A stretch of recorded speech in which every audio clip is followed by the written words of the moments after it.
সবাইকে লেকচার 2 তে আবারও স্বাগতম।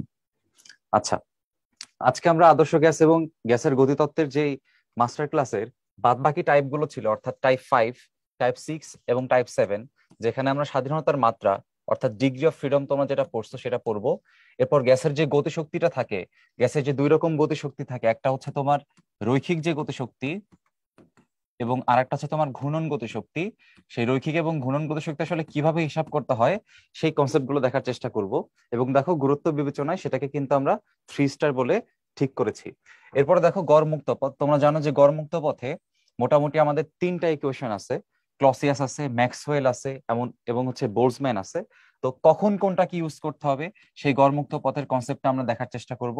এবং সর্বশেষে আসবে হচ্ছে আপেক্ষিক আর্দ্রতা। এই আপেক্ষিক আর্দ্রতার ক্ষেত্রে আমরা কখন এই আপেক্ষিক আর্দ্রতার ভ্যালু দেখে ওই স্থানের জলবায়ুকে হিসাব করতে পারবো, সেই হিসাবগুলো আমরা কিন্তু আজকের লেকচারে দেখব। তো চলো, প্রথমে আমরা হচ্ছে টাইপ 5 অর্থাৎ স্বাধীনতার মাত্রা এবং গ্যাসের গতিশক্তিটা দেখে নেই। দেখো, গুরুত্ব বিবেচনা এখানে ঢাকা ইউনিভার্সিটি 15, 16, 10, 11 সালে আসছে। রাজশাহী ইউনিভার্সিটিতে 21, 22 আসছে। এছাড়াও জাহাঙ্গীরনগর ইউনিভার্সিটি এবং চট্টগ্রাম ইউনিভার্সিটিতে এই টাইপ থেকে প্রশ্ন আসছে। আচ্ছা, প্রথমে স্বাধীনতার মাত্রা বলতে আসলে কি সেই জিনিসটা আমাদের বোঝা উচিত। তো দেখো, এখানে কি বলছে যে কোনো বস্তুর গতির যে কোনো মুহূর্তের অবস্থা নির্দেশ করতে কমপক্ষে, এই বিষয়টা হচ্ছে ইম্পর্টেন্ট, কমপক্ষে যতগুলো নিরপেক্ষ স্থানাঙ্ক প্রয়োজন সেই সংখ্যাকে ওই বস্তুর স্বাধীনতার মাত্রা বলে এবং একে এফ দ্বারা চিহ্নিত করা হয়। তো এই বিষয়টা আসলে সহজে কি বোঝায় আমি তোমাদের একটু বোঝানোর চেষ্টা করি। ধরে নাও যে একটা বস্তুকে তুমি উপর থেকে ফেলে দিছো। এটা হচ্ছে একটা মুক্তভাবে পড়ন্ত বস্তু, ধরে নাও। তো মুক্তভাবে পড়ন্ত বস্তু কোন দিকে পড়ে? নিচের দিকে পড়ে। এখন মুক্তভাবে পড়ন্ত বস্তু সবসময় তো আসলে নিচের দিকেই আস্তে আস্তে পড়ে যাবে, তাই না? তাহলে তার যে গতিটা আছে বা তার যে চলনটা আছে সেটাকে প্রকাশ করার জন্য তোমাকে কয়টা অ্যাক্সিসের বা কয়টা মাত্রার আসলে হেল্প নেওয়া লাগে বলো তো? শুধুমাত্র একটা। কোনটা? নিচের দিকে যে ওয়াই অক্ষটা আছে, শুধুমাত্র ওয়াই অক্ষ বরাবর, শুধুমাত্র ওয়াই অক্ষ বরাবর। তাইলে এই মুক্তভাবে পড়ন্ত যে বস্তুটা আছে সেটা চলন অথবা গতিকে নির্দেশ করার জন্য ওয়াই অক্ষকে নির্দেশ করলেই হয়। তাহলে কয়টা অক্ষ? শুধুমাত্র একটা অক্ষ। তো এই ক্ষেত্রে শুধুমাত্র তার ডিগ্রি অফ ফ্রিডম সেক্ষেত্রে কত হবে? 1 হবে। আচ্ছা, তাইলে আরেকটা বিষয় চিন্তা করো। ধরো একটা গ্যাসের অণু তোমার কাছে আছে, যেগুলো হচ্ছে তোমার ধরো এক পারমাণবিক আছে সেগুলো। তাহলে এক পারমাণবিক গ্যাসের অণু কিন্তু এক্স অক্ষ বরাবরও মুভ করতে পারে, ওয়াই অক্ষ বরাবরও মুভ করতে পারে, আবার জেড অক্ষ বরাবরও মুভ করতে পারে। এখন ধরে নাও তাদের এই মুভমেন্টটা হচ্ছে রৈখিক, অর্থাৎ সে রৈখিক যে গতিটা আছে সেই বরাবর এক্স অক্ষ যেতে পারে, ওয়াই অক্ষ যেতে পারে, জেড অক্ষ যেতে পারে। তাহলে তার যে অবস্থানটা, তার অবস্থানটাও কিন্তু যে কোনো মুহূর্তে, ধরো সে যদি এইখানে অবস্থান করে, তার অবস্থানটাও কিন্তু আমরা এক্স, ওয়াই, জেড এই স্থানাঙ্ক ব্যবস্থার মাধ্যমে প্রকাশ করতে পারবো। তাহলে খেয়াল করো, তার অবস্থানকে প্রকাশ করার জন্য অথবা তার দিককে বা তার গতিকে নির্দেশ করার জন্য আমার ন্যূনতম কয়টা প্যারামিটার লাগে, কয়টা চলক আসলে আমার লাগে? এখানে 3টা। দেখো, এক্স, ওয়াই এবং জেড, এই 3টি অক্ষ ব্যবস্থা আমার হিসাব করতে হয়। এজন্য রৈখিক গতির ক্ষেত্রে, এজন্য আমরা বলি যে রৈখিক গতির ক্ষেত্রে ডিগ্রি অফ ফ্রিডম অথবা স্বাধীনতার মাত্রা হচ্ছে 3।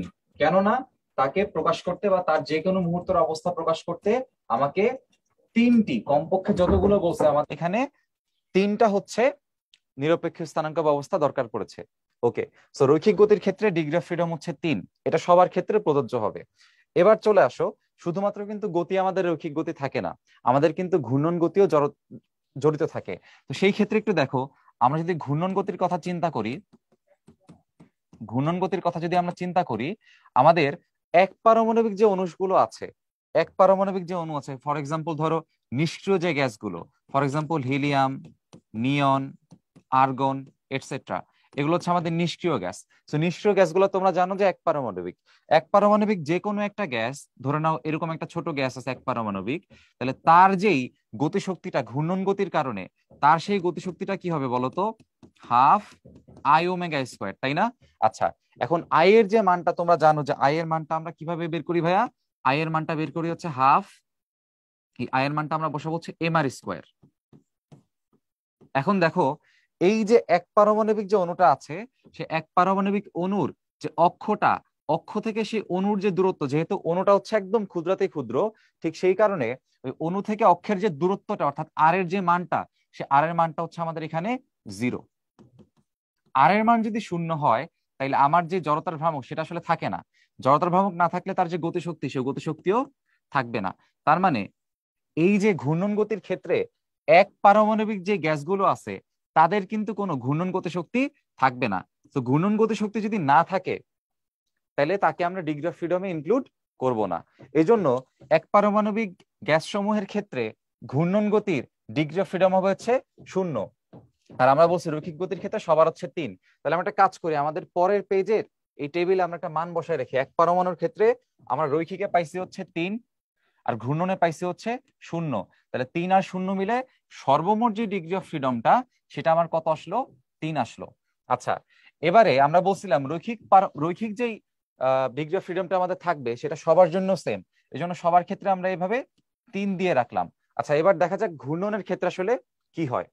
এবার দেখো, আমরা যদি একটা দ্বিপারমাণবিক গ্যাসের কথা চিন্তা করি, আমরা এখানে লিখলাম দ্বিপারমাণবিক গ্যাস। আচ্ছা, দ্বিপারমাণবিক গ্যাসের ক্ষেত্রে আমরা কাকে কাকে চিন্তা করতে পারি? ধরো আমরা হচ্ছে চিন্তা করতে পারি অক্সিজেন, আমরা চিন্তা করতে পারি নাইট্রোজেন, এটসেট্রা। তো যাদের হচ্ছে কি থাকবে, এরকম দুইটা পরমাণু থাকবে, তাদেরকে আমরা দ্বিপারমাণবিক গ্যাস বলতেছি। এখন দেখো অক্সিজেনের ক্ষেত্রে আমরা যদি এভাবে চিন্তা করি যে ধরো এটা হচ্ছে আমার একটা অক্সিজেন, অক্সিজেনের ক্ষেত্রে তার অক্ষ আসলে কয়টা সম্ভব? দেখো, তার একটা অক্ষ সম্ভব এই বরাবর, আমি ধরলাম এটা হচ্ছে আমার আই এক্স। একটা অক্ষ সম্ভব ধরো এই বরাবর, আমি ধরলাম এটা হচ্ছে আমার আই ওয়াই। আর একটা অক্ষ ধরো আমি ধরে নিচ্ছি এইটা, যাকে আমরা বলবো আইজেড। এখন দেখো ভাইয়া, এই তিনটা অক্ষের মধ্যে আসলে একটি অক্ষের জন্য জড়তার ভ্রামক 0 হয়ে যাবে। কিভাবে?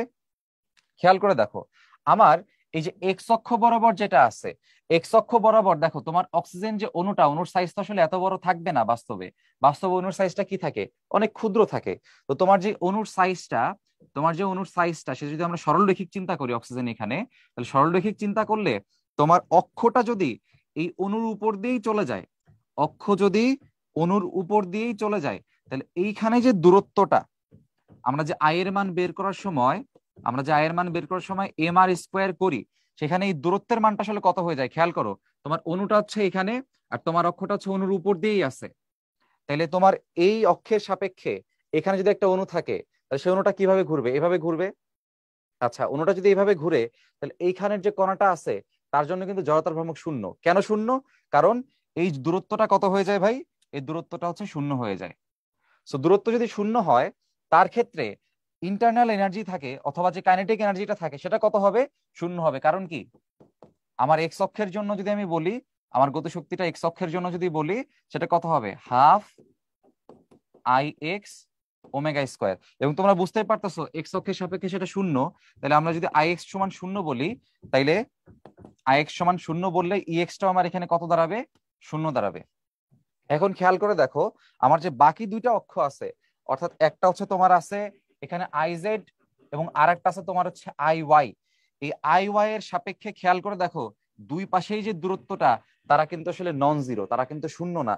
কেন? দেখো, এই যে এই পাশেও তার একটা দূরত্ব আছে, এই পাশেও তার একটা দূরত্ব আছে, এই পাশেও তার একটা দূরত্ব আছে, এবং এই দূরত্বটা কিন্তু অক্ষ থেকে কি না?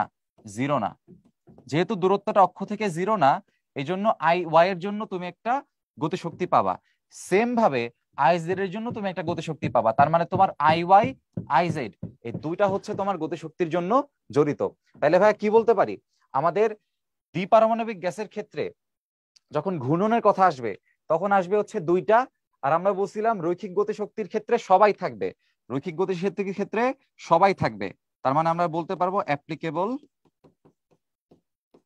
For all. আচ্ছা, তাহলে আমরা এখানে লিখে রাখি রৈখিক গতির ক্ষেত্রে 3টা আর ঘূর্ণন গতি হচ্ছে 2টা দেখলাম মাত্র। তাহলে সর্বমোট আমরা পাবো হচ্ছে 5। 3 আর 2 5। এবার খেয়াল করো বহু পারমাণবিক কারা আছে। তো বহু পারমাণবিকের এক্সাম্পল যদি আমরা চিন্তা করি, আমরা এখানে বলতে পারি ধরো কার্বন ডাই অক্সাইড আমাদের আছে, ধরো আমাদের আছে হচ্ছে অ্যামোনিয়া, ধরো আমাদের আছে হচ্ছে অ্যামোনিয়া, ধরো আমাদের আছে হচ্ছে সালফার ট্রাইঅক্সাইড, এটসেট্রা। এখন এরকম যে বহু পারমাণবিক গ্যাসগুলো আছে যার মধ্যে পরমাণুর সংখ্যা 2 এর থেকে বেশি, 2 এর থেকে কি, যাদের মধ্যে পরমাণুর সংখ্যা 2 এর থেকে বেশি, 3 হইতে পারে, 4 হইতে পারে, যাই হোক হইতে পারে। তো এখানে খেয়াল করো 3টা পরমাণু, এখানে 4টা পরমাণু, এখানে কয়টা আছে 4টা পরমাণু। এখন এদের ক্ষেত্রে যখন তুমি রৈখিক হিসাব করবা, রৈখিক তো 3ই, কিন্তু ঘূর্ণনের জন্য যদি চিন্তা করো, ফর এক্সাম্পল আমরা যদি এখানে পানি নিয়েও চিন্তা করি, একটা কমন এক্সাম্পল হচ্ছে আমাদের পানি। যদি ধরো আমি পানি নিয়ে চিন্তা করি, এরকম একটা পানির অণু আছে, খেয়াল করো পানির ক্ষেত্রে যদি ঘূর্ণন গতি চিন্তা করতে চাও, তাহলে ধরো এটা তোমার একটা অক্ষ, আমরা ধরে নিলাম এটা হচ্ছে আমার এক্স অক্ষ, তাহলে তোমার আর একটা অক্ষ থাকবে ওয়াই অক্ষ, ধরো তোমার এটা হচ্ছে ওয়াই অক্ষ, তাহলে আর একটা তোমার কি থাকবে জেড অক্ষ থাকবে। তো এক্স এবং ওয়াই এর সাথে জেড ধরো লম্বালম্বি, তো লম্বালম্বি সেই অক্ষটা মনে করো এই দিক বরাবর, ধরো এটা হচ্ছে আমার জেড অক্ষ। তাহলে এই যে 3টা অক্ষ আছে এখানে, তুমি খেয়াল করে দেখো তো, আমি যদি এক্স অক্ষের সাপেক্ষে চিন্তা করি, এক্স অক্ষের সাপেক্ষে চিন্তা করি, দূরত্ব কি শূন্য হয়? না, কারণ এই যে এখানে একটা এইচ আছে, দেখো এই অক্ষের সাপেক্ষে দূরত্ব চিন্তা করলে আমার এখানে একটা বস্তু থেকে যায়, তাহলে শূন্য হচ্ছে না। ওকে, তাইলে আই ওয়াইটা কিন্তু এখানে শূন্য হবে না। আবার এখানে দেখো আই এক্স এর কথা যেটা বললাম, আই এক্স তো শূন্য হবে না, আই ওয়াইও শূন্য হবে না, কারণ কি আই ওয়াই এর সাপেক্ষে একটা দূরত্ব এখানে আছে, তাহলে আর এর মানটা শূন্য হচ্ছে না। ওকে, আরেকটা ভাবে চিন্তা করো, দেখো এই যে আই জেড, আই জেড এর সাপেক্ষে এখানেও দূরত্ব আছে, এখানেও দূরত্ব আছে, তাহলে এটাও কি হবে না, শূন্য হবে না। যেহেতু তিনটাই আমাদের নন জিরো, তার মানে তিনজনের একটা করে মান আছে, আর তিনজনের মানের জন্য তুমি গতিশক্তি কয় দিক বরাবর পাবা? 3 বরাবরই পাবা। তার মানে তোমার এইখানে ঘূর্ণন গতিশক্তির ক্ষেত্রে কত আসবে? 3 আসবে। তাহলে 3 আর 3 কত হইলো? 6 হইলো। তবে এইখানে একটা ছোট্ট ব্যতিক্রম আছে। কি ব্যতিক্রম ভাই? খেয়াল করে দেখো, তোমার যে পানির অণুটা আছে, এরপর তোমরা যদি বের করো অ্যামোনিয়ার যে অণুটা আছে চতুস্থলকীয়, যদি এটা অ্যামোনিয়াম থাকে তাহলে চতুস্থলকীয় তোমরা জানো, আর অ্যামোনিয়া থাকলে সেটা হচ্ছে আমাদের ত্রিভুজাকার বা ত্রিকোণাকার পিরামিড। তো যাই হোক না কেন, এই অ্যামোনিয়ার ক্ষেত্রে বলো বা সালফার ট্রাইঅক্সাইডের ক্ষেত্রে বলো, সবাই কিন্তু আসলে সরল রৈখিক না, অন্য কোনো একটা আকার। কিন্তু এখানে এই যে একমাত্র যে ব্যক্তি কার্বন ডাই অক্সাইড, সে কিন্তু আসলে ভাইয়া সরল রৈখিক। তাইলে এই যে কার্বন ডাই অক্সাইডটা আমাদের থাকে, এই যে কার্বন ডাই অক্সাইডটা থাকে, উনি কিন্তু বহুপরমাণবিক হইলেও উনি কিন্তু দ্বিপরমাণবিক যারা আছে, ধরো তোমার হচ্ছে অক্সিজেন যেটা আছে বা নাইট্রোজেন যেটা আছে অথবা ধরো হাইড্রোজেন যেটা আছে, এই দ্বিপরমাণুক যে গ্যাসগুলো আছে তাদের মতো সরল রৈখিক স্ট্রাকচার। দেখো সরল রৈখিক স্ট্রাকচার, সরল রৈখিক স্ট্রাকচার থাকলে আমরা কি বলছিলাম, তার জন্য তোমার ধরো এই যে এক্স অক্ষ বরাবর যে ভ্যালুটা, এটা হয়ে যাবে হচ্ছে শূন্য, তোমার ওয়াই অক্ষ বরাবর ভ্যালুটা থাকবে, এটা শূন্য হবে না। আবার তোমার যে জেড অক্ষ বরাবর আমরা বলছিলাম ভ্যালু থাকবে, শূন্য হবে না। তার মানে খেয়াল করো এক্স অক্ষ বরাবর তুমি ভ্যালুটা পাবা না। কাদের মতো? ওই যে দ্বিপরমাণু গ্যাসের মতো। তার মানে কার্বন ডাই অক্সাইডের ক্ষেত্রেও তোমার ডিগ্রি অফ ফ্রিডমটা আসলে কত হবে ঘূর্ণন গতির ক্ষেত্রে? 2। তাহলে এখানে দ্বিপরমাণুকের সাথে আমরা এক্সট্রা লিখে রাখি দ্বিপরমাণবিক এবং carbon die oxide gas. So এটা হচ্ছে আমার কি, এটা হচ্ছে আমাদের একটা ব্যতিক্রম, এই জিনিসটা মনে রাখতে হবে। ওকে, তাইলে কিভাবে আমরা আসলে এই স্বাধীনতার মাত্রাটা হিসাব করব আশা করি আমরা বুঝতে পারছি। আচ্ছা, এর পাশাপাশি বইয়ে হয়তো কম্পন গতিশক্তির কথা লেখা থাকতে পারে, তবে মনে রাখবা এই কম্পন গতিশক্তি হচ্ছে অনেক বেশি উচ্চ তাপমাত্রার ক্ষেত্রে প্রযোজ্য হয়। তো আমরা আসলে আমাদের বইয়ে অথবা যতগুলো ম্যাথ আছে ওইসব ক্ষেত্রে আমরা উচ্চ গতিশক্তি বা উচ্চ তাপমাত্রা আসলে চিন্তা করি না। তো উচ্চ তাপমাত্রা না আসলে সেখানে কম্পন আসবে না, এজন্য আমরা শুধুমাত্র রৈখিক এবং ঘূর্ণন এই দুই ধরনের গতিশক্তিতে আসলে সীমাবদ্ধ থাকবো। আচ্ছা, এবার দেখো গতিশক্তির কিছু ইকুয়েশন আমাদের লিখতে হবে। তো আমরা একদম সবার প্রথমে যেটা জানি যে এনমোল গ্যাসের ক্ষেত্রে যখন গতিশক্তি আমরা চিন্তা করি, আমরা এটাকে বলি যে ই কে সমান F/2 nRT। ওকে, যেখানে আমাদের এই যে এফটা হচ্ছে কি, আমার এফ হচ্ছে স্বাধীনতার মাত্রা। আচ্ছা, এবার দেখো ক্যাপিটাল এন সংখ্যক অণুর গতিশক্তি, তো এটা বের করার জন্য আমরা দেখো এইভাবে চিন্তা করতে পারি, যখন আমরা মোল নিয়ে আলোচনা করি, তখন কিন্তু আমাদের এখানে কি লিখতে হয়, আর লিখতে হয়, অর্থাৎ মোলার গ্যাস ধ্রুবক লিখতে হয়। তাহলে একটা বিষয় চিন্তা করো, আমরা বলতে পারি যে 1 মোল যেটা আছে, 1 মোল বা Na মানে অ্যাভোগাড্রো সংখ্যক, তোমরা জানো 1 মোল অ্যাভোগাড্রো সংখ্যক অণু হয়। তাহলে অ্যাভোগাড্রো সংখ্যক যে অণু, তার জন্য আমরা ব্যবহার করি কি, মোলার গ্যাস ধ্রুবক, যেটাকে আমরা বলি ক্যাপিটাল আর। তাহলে বলো তো একটি অণুর জন্য বা একক সংখ্যক অণুর জন্য আমি কি ব্যবহার করব, আর বাই এন এ ব্যবহার করব। এখন এই যে আর বাই এন এ, এই আর বাই এন এ কে আসলে আমরা বলি হচ্ছে বোলজম্যান ধ্রুবক, যাকে আমরা কে দ্বারা প্রকাশ করতে পারি। তাহলে এই কে এর পরিচয় হচ্ছে বোলজম্যান ধ্রুবক। আচ্ছা, এবং আশা করি সবাই তোমরা এই বোলজম্যান ধ্রুবকের মানটা জানো। বোলজম্যান ধ্রুবকের মান কত? 1.38 ইন্টু 10⁻23। ওকে, সো উপরে হচ্ছে তুমি 8.314টা বসাই দিবা, আর নিচে হচ্ছে অ্যাভোগাড্রোর সংখ্যা 6.023 ইন্টু 10⁻23 বসাবা। ভাগ করলে তুমি বোলজম্যান ধ্রুবকের মানটা পেয়ে যাচ্ছ। ওকে, সো এখানে খেয়াল করে দেখো, এন মোল গ্যাসের গতিশক্তি আমরা বের করলাম। এখানে একক সংখ্যক অণুর জন্য বা একটা অণুর জন্য আমরা কত বের করলাম? একটা অণুর জন্য হচ্ছে আমাদের কে ব্যবহার করতে হয়। তাইলে বলতো একটা অণুর জন্য যদি কে ব্যবহার করতে হয়, তাইলে এই যে একটি অণুর গতিশক্তি যেখানে আমাদের এখানে বলছে, তার ক্ষেত্রে F/2 এনআরটি লিখবো নাকি এনকেটি লিখবো? কোনটা লিখবো বলতো? একটু চিন্তা করে দেখো, আমরা এখানে বলছি এক সংখ্যক অণুর জন্য কে ব্যবহার করতে হবে। এই জন্য এই যেখানে একটি অণু বলছে সেখানে আমরা লিখবো F/2 N K T. Okay fine. So এখানে মনে রাখবা এই যে এন এর পরিচয়, এই এনটা আসলে কি বোঝায় বলতো? অণুর সংখ্যা, এবং সেটা হচ্ছে এখানে হবে 1। তাহলে অণুর সংখ্যা যদি একটা হয়, তাহলে আমরা কি লিখতে পারি এখানে? F/2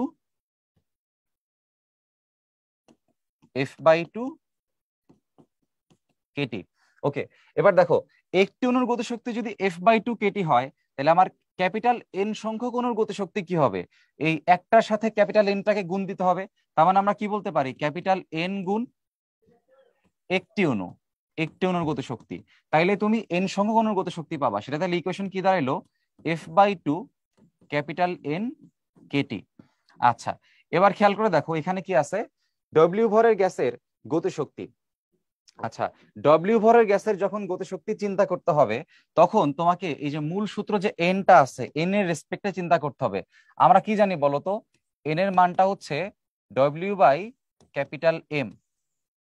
তাহলে এই ইকুয়েশনটাতে আমি যদি এন এর মানটা এখানে বসাই দেই, তাইলে কিন্তু আমি ডব্লিউ ভরের গ্যাসের জন্য গতিশক্তিটা বের করতে পারবো। তাহলে আমি এখানে কি লিখতে পারবো বলতো?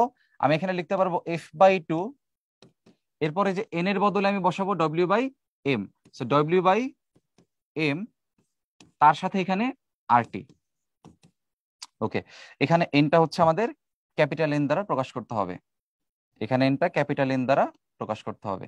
ওকে, সো যদি একটা অণু হয় সেক্ষেত্রে এন এর মানটা হবে হচ্ছে 1। আর যদি একটা না হয়ে দুইটা হয়, তিনটা হয়, চারটা হয়, যাই থাকুক না কেন, সেই ক্ষেত্রে আমার এন দ্বারা গুণ করতে হবে। ওকে, সো আশা করি আমরা সবাই মোটামুটি এখানে বুঝতে পারছি। এবার চলো সুন্দর একটা প্রশ্ন সলভ করি। বোলজম্যান ধ্রুবকের একটা আলোচনা এখানে জিজ্ঞাসা করা হয়েছে যে এসআই এককে বোলজম্যান ধ্রুবকের মানটা আসলে কত। তাহলে দেখো, এখানে আমরা একটু একক সহ চিন্তা করব। আমরা জানি যে একটি, ধর আমরা যদি বলি যে একটি অণুর জন্য হচ্ছে আমাদের বোলজম্যান ধ্রুবকটাকে ব্যবহার করতে হয়, এটা আমরা সবাই জানি, তাই না? তাহলে একটি অণুর জন্য চিন্তা করতে হবে। এখন চিন্তা করো, আমরা যখন বলি যে 1 মোল, আমরা জানি 1 মোল গ্যাসের অণুর জন্য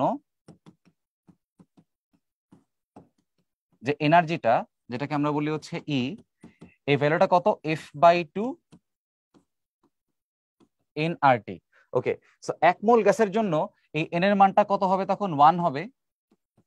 তখন এই ভ্যালুটা দাঁড়াবে F/2 RT। সেটাকে আমরা 1 নাম্বার ইকুয়েশন দিয়ে রাখলাম। এখন 1 মোল গ্যাসে তোমরা জানো যে অ্যাভোগাড্রো সংখ্যক অণু থাকে। তাহলে একটি অণুর জন্য ব্যবহার করতে গেলে আমাকে কি করতে হবে? একটি অণুর জন্য ব্যবহার করতে গেলে আমাকে অ্যাভোগাড্রো সংখ্যা দ্বারা ভাগ দিতে হবে। সুতরাং আমরা বলতে পারবো যে একটি গ্যাসের অণুর জন্য আমাকে তাহলে ই প্রাইমটা বের করতে হবে। সেটা হচ্ছে টোটালটাকে অ্যাভোগাড্রো সংখ্যা দ্বারা ভাগ দিতে হবে। এখন অ্যাভোগাড্রো সংখ্যা দ্বারা যদি আমি ভাগ দিই, তাহলে খেয়াল করো এই টোটাল ইকুয়েশনটাকে এনে দ্বারা বা অ্যাভোগাড্রো সংখ্যা দ্বারা ভাগ দিলে F/2 R/N আমরা একটা গুছাই লিখলাম ইনটু হচ্ছে টি। এবং তোমরা দেখে আসছিলে একটু আগে যে একটি অণুর যে গতিশক্তি সেটা হচ্ছে আমরা প্রকাশ করি F/2 কেটি দ্বারা। তাইলে আমি কি বলতে পারি বলো? F/2 এতটুকুর মানটা হচ্ছে আবার F/2 কেটি। তাহলে আমরা নিচে লিখলাম F/2 কেটি। এটাকে আমরা 2 নাম্বার ইকুয়েশন দিলাম। এখন দেখো, এখানে আসলে একের সাথে আর কম্পারিজন লাগে না। আমরা যেটা চিন্তা করতে পারি সেটা হচ্ছে যে এখানকার দেখো R/N আর এখানকার যে কে, এরা দুজন কিন্তু পরস্পর সমান, তাই না? এরা দুজন পরস্পর সমান। তাহলে আমরা আসলে কি বলতে পারি? আমরা বলতে পারি যে এখানকার কে এর যে ভ্যালু সেটা হচ্ছে R/Na। এখন দেখো ভাই, তোমার আসলে এই আর এর যে ভ্যালুটা সেটা আসলে কত? 8.314 জুল পার মোল পার কেলভিন। আর একটা বিষয় দেখো, এখানে কিন্তু 1 মোল গ্যাসের জন্য তুমি বের করছিলা, তাই না? 1 মোল গ্যাসের জন্য বের করছিলা। তাহলে 1 মোল গ্যাসের জন্য বের করলে সেটা কি মোল দ্বারা গুণ হয়ে গেছে? তাহলে সেটা হচ্ছে মোল দ্বারা কি হয়ে গেছে? গুণ হয়ে গেছে। তাহলে এখানে আমরা কি লিখলাম? মোল লিখলাম। 1 মোল কি হয়ে গেছে? এখানে গুণ হয়ে গেছে, সেখানে 1 মোল লিখে রাখলাম। আচ্ছা, আর ডিভাইডেড বাই এখানে যে এন এর পরিচয় মানে অ্যাভোগাড্রোর সংখ্যা 6.023 ইন্টু 10⁻23। এটা তো আসলে কোনো একক নাই, কারণ সংখ্যা। এখন তুমি যদি ভাগ দাও ভাই, তাহলে খেয়াল করে দেখো, এই পার মোল আর এখানকার যে মোল, এই দুজন বাদ চলে যাবে। বাদ চলে গেলে তোমার এই মানটা ডিভাইড বাই এই মানটা, তোমরা জানো যে এই মানটা আসে হচ্ছে 1.38 ইন্টু 10⁻23। এই 10⁻23 উল্টায় যায়, তাহলে একক কি থাকে দেখো? Joule per kelvin. Joule per kelvin. এখানে 1 মোলটাকে কেন গুণ দেওয়া হয়েছে? কারণ প্রথমে যখন হিসাব করছি তখন 1 মোল গ্যাসের জন্য বের করছি। তাইলে জুল পার মোল পার কেলভিন আসলে কি বোঝায়? যে এত জুল এত মোলের জন্য, পার মোলের জন্য মানে প্রতি মোলের জন্য, প্রতি কেলভিনের জন্য। তাহলে প্রতি মোলের সাথে যদি আমি প্রতি মোলকে গুণ করে দেই, মানে পার মোলের সাথে 1 মোলকে গুণ করে দেই, তাহলে মোল মোল কি যাবে? বাদ যাবে। তাহলে আমাদের এই বোল্টজম্যান ধ্রুবকের মানটা হচ্ছে এত, আর একক হচ্ছে এত। আশা করি সবার মনে থাকবে। আচ্ছা, এবার দেখো একটা ইজি প্রশ্ন কি বলছে। 27 ডিগ্রি সেলসিয়াস তাপমাত্রায় কার্বন ডাইঅক্সাইড গ্যাস। আচ্ছা, তাহলে 27 ডিগ্রি সেলসিয়াস তাপমাত্রা বলা মানে ভাই তোমার টেম্পারেচার আছে হচ্ছে 27 + 273 কেলভিন। তার মানে আমরা আসলে কত লিখতে পারবো? 300 কেলভিন লিখতে পারবো। আচ্ছা, দেখো কার্বন ডাইঅক্সাইড গ্যাস বলছে, ফাইন। প্রতিটি অণুর গড় রৈখিক গতিশক্তি। দেখো যখন গড় শব্দটা দেখবা ভাই, মনে রাখবো গড় রৈখিক গতিশক্তির মান হবে সব সময় 3/2। দেখো প্রতিটি অণু বলছে, প্রতিটি অণু বলা মানে আমরা জানি কে ব্যবহার করতে হবে। তাইলে 3/2 কি হবে? কেটি হবে। প্রতি অণু মানে তোমার এন এর যে মান, সে এন এর মানটা আসলে কত? 1। তো সেটা আমরা এখানে আর লিখি নাই। তো গড় রৈখিক যে গতিশক্তি বললে সেটা দ্বিপারমাণবিক হইলেও, দেখো এটা দ্বিপারমাণবিকের জন্য আমরা জানি যে ঘূর্ণনের ক্ষেত্রে আমার হিসাব করতে হয় হচ্ছে ডিগ্রি অফ ফ্রিডম 2। আমরা যে বলছিলাম, দেখো চার্টে আমরা বলছিলাম যে কার্বন ডাইঅক্সাইডের ক্ষেত্রেও আমরা ঘূর্ণন ধরবো হচ্ছে 2। তাহলে সেই ক্ষেত্রে আমরা এখানে ঘূর্ণন ধরছি হচ্ছে 2। আর গড় রৈখিক গতিশক্তি বললে আমরা সরাসরি 3/2 কেটে লিখবো। এখন দেখো এখানে আমরা সরাসরি কি লিখতে পারি? মান বসাইতে পারি। তাহলে 3/2 কে এর মান হচ্ছে 1.38 ইন্টু 10⁻23, আর টি এর মান হচ্ছে 300। আচ্ছা, সো এই ভ্যালুটা আমরা একটু ক্যালকুলেট করে ফেলি, চলো।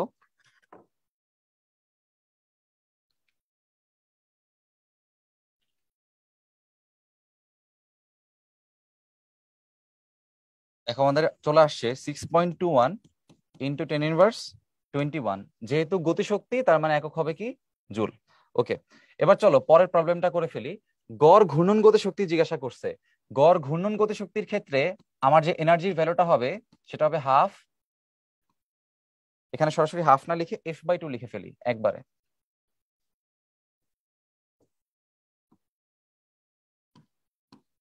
আচ্ছা, সো F/2, যেহেতু এখানে একটি অণুর কথা বলা হয়েছে, যে প্রত্যেক ক্ষেত্রে প্রতিটি অণু বলছে, তাহলে এখানে সরাসরি আমরা কেটে লিখতে পারবো।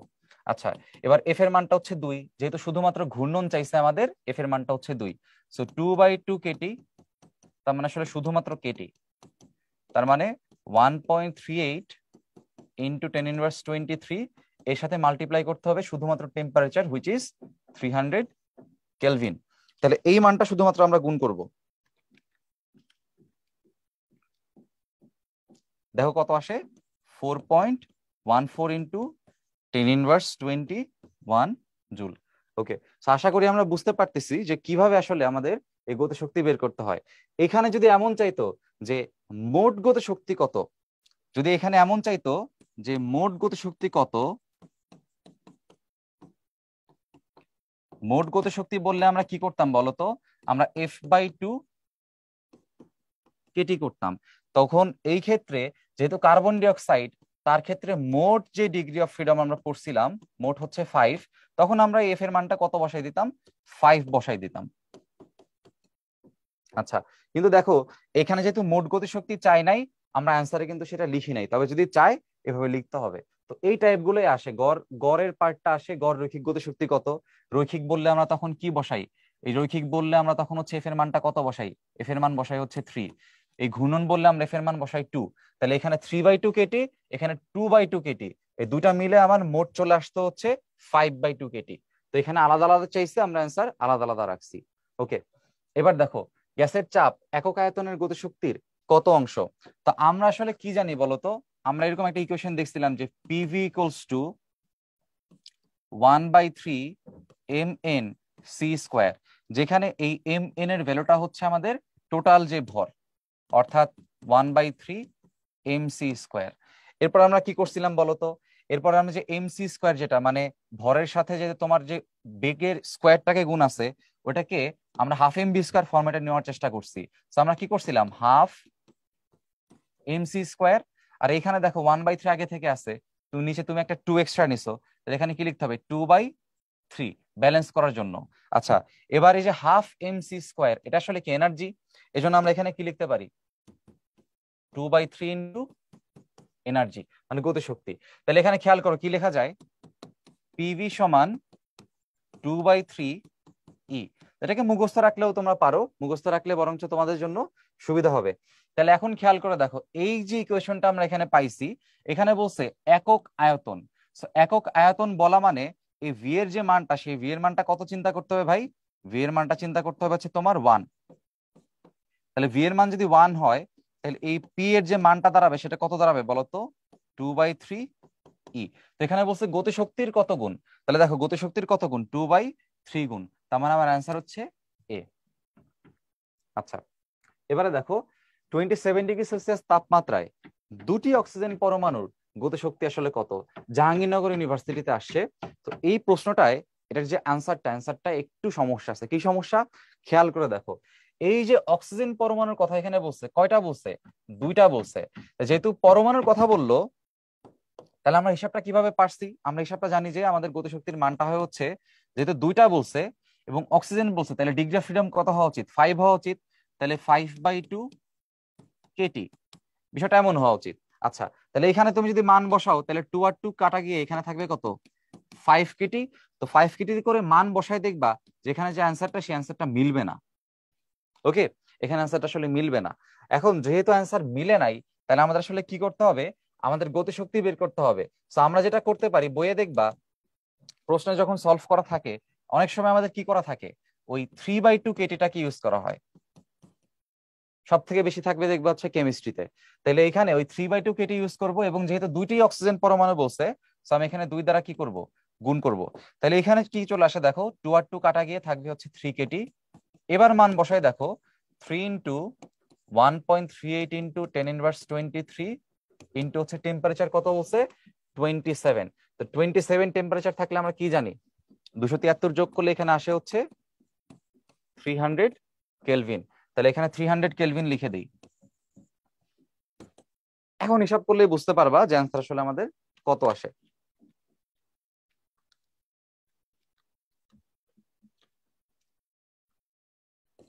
One 1.242 into 10⁻20 joule. তাহলে এখানে যদি অ্যান্সারের সাথে মিলাইতে চাও, তাহলে খেয়াল করে দেখো, আমার 1.242 যেটা আছে, তার সাথে আমার যে সি নাম্বারটা আছে, সি নাম্বারের যে পাওয়ারটা, সি নাম্বারের পাওয়ারটা মিলে না। দেখো প্রথম অংশ মিলে কিন্তু পাওয়ার মিলে না, এখানে -20, এখানে -21। তাহলে পাওয়ারটাকে মিলাইতে হবে। পাওয়ারটাকে মেলানোর জন্য দেখো উপর আর একটা 10⁻21 আছে। তাইলে আমি যদি এখানে জোর করে 10⁻21 বানাই, যদি আমি এখানে জোর করে 10⁻21 বানাই, তাহলে তোমাকে কি করতে হবে? তুমি এখানে তার মানে 10 দ্বারা ভাগ দিছো, তাহলে তোমার এই মানটাকে 10 দ্বারা গুণ করতে হবে। এই মানটাকে 10 দ্বারা গুণ করলে কত হবে বলো তো? এই মানটাকে 10 দ্বারা গুণ করলে হবে 12.42 এত জুল। তাহলে অপশনের সাথে মিলাই যদি চিন্তা করো, আমাদের অ্যান্সার আসলে কোনটা বলো তো? আমাদের অ্যান্সার হবে প্রথমটা। আচ্ছা, এবারে জাহাঙ্গীরনগর ইউনিভার্সিটিতে 2021 সালে একটা প্রশ্ন আসছে। দেখো কি আসছে, যে গ্যাসের গতিতত্ত্ব অনুসারে 0 কেলভিন তাপমাত্রায় গ্যাসের গতিশক্তি কত হবে? সেটা একদম সংজ্ঞা থেকে আসে যে গতিতত্ত্ব অনুসারে যে 0 কেলভিন তাপমাত্রা, পরম শূন্য তাপমাত্রা, সেখানে গতিশক্তিটা কত হবে? শূন্য হবে। ওকে, সো এটার হিসাব করার জন্য ইকুয়েশন যদি ইউজ করতে চাও তাহলে কি করতে হবে? F/2 n RT। তো ওই ক্ষেত্রে আমার যেই টি এর মানটা, সেই টি এর মানটা যেহেতু 0 কেলভিন, তাহলে এনার্জিটাও কত আসবে? 0 জুল আসবে। আচ্ছা, এবারে পরবর্তী প্রশ্ন যাওয়া যাক। দেখো, ক্যাপিটাল টি তাপমাত্রায় আদর্শ গ্যাসের একটি অণুর গড় গতিশক্তি আসলে কত হবে? আমরা একটা কথা বলছিলাম যে গড় গতিশক্তি দেখলে 3/2 RT বসাবা অথবা 3/2 KT বসাবা। এখন RT বসানো যাবে না, কারণ কি? কারণ এখানে দেখো কি বলছে, একটি অণুর কথা বলছে, এবং গড় যখন হিসাব করা হয় ভাই, তখন কিন্তু একজনের জন্য হিসাব করা হয়। ধরো তোমার একটা গ্রামে এক একজন মানুষের বয়স এক এক রকম, এবং তারা কিন্তু সবাই সমানভাবে বাঁচে না। কেউ 60 বছর বাঁচে, কেউ 70 বছর বছর বাঁচে, কেউ 100 বছর বাঁচে। কিন্তু যখন আমরা গড় আয়ু বলি, ধরো আমি বললাম গড় আয়ু 70 ইয়ার্স, সবাই তো 70 বছর বাঁচে না, তাই না? তো ওই 70 বছরটা একজনকে নির্দেশ করে, ঠিক আছে? এই জন্য যখন গড় শব্দটা দেখবা, তখন একটি অণুর কথা চিন্তা করবা। তাহলে একটি অণুর গড় গতিশক্তি বলছে, তাহলে কি করতে হবে? 3/2 KT ইউজ করতে হবে। আমরা বলছিলাম গড় থাকলে এই 3/2 KT ব্যবহার করবা। ওকে, এবার একটি দ্বিপারমাণবিক গ্যাসের জন্য স্বাধীনতার মাত্রা, একদম সরাসরি সহজ বিষয়, চারটেই ছিল। দ্বিপারমাণবিকের জন্য স্বাধীনতার মাত্রা হয় 5। এবার দেখো, 27°C তাপমাত্রায় 1 মোল হিলিয়াম গ্যাসের গতিশক্তির পরিমাণ। সো এখানে যে 1 মোল হিলিয়াম গ্যাসটা আসলে কেমন বলতো? নিষ্ক্রিয় গ্যাস। আর নিষ্ক্রিয় গ্যাসগুলো কি, কয়টা পরমাণু আছে? একটা পরমাণু। তাহলে কি চিন্তা করতে হবে? এটা হচ্ছে এক পরমাণু গ্যাস।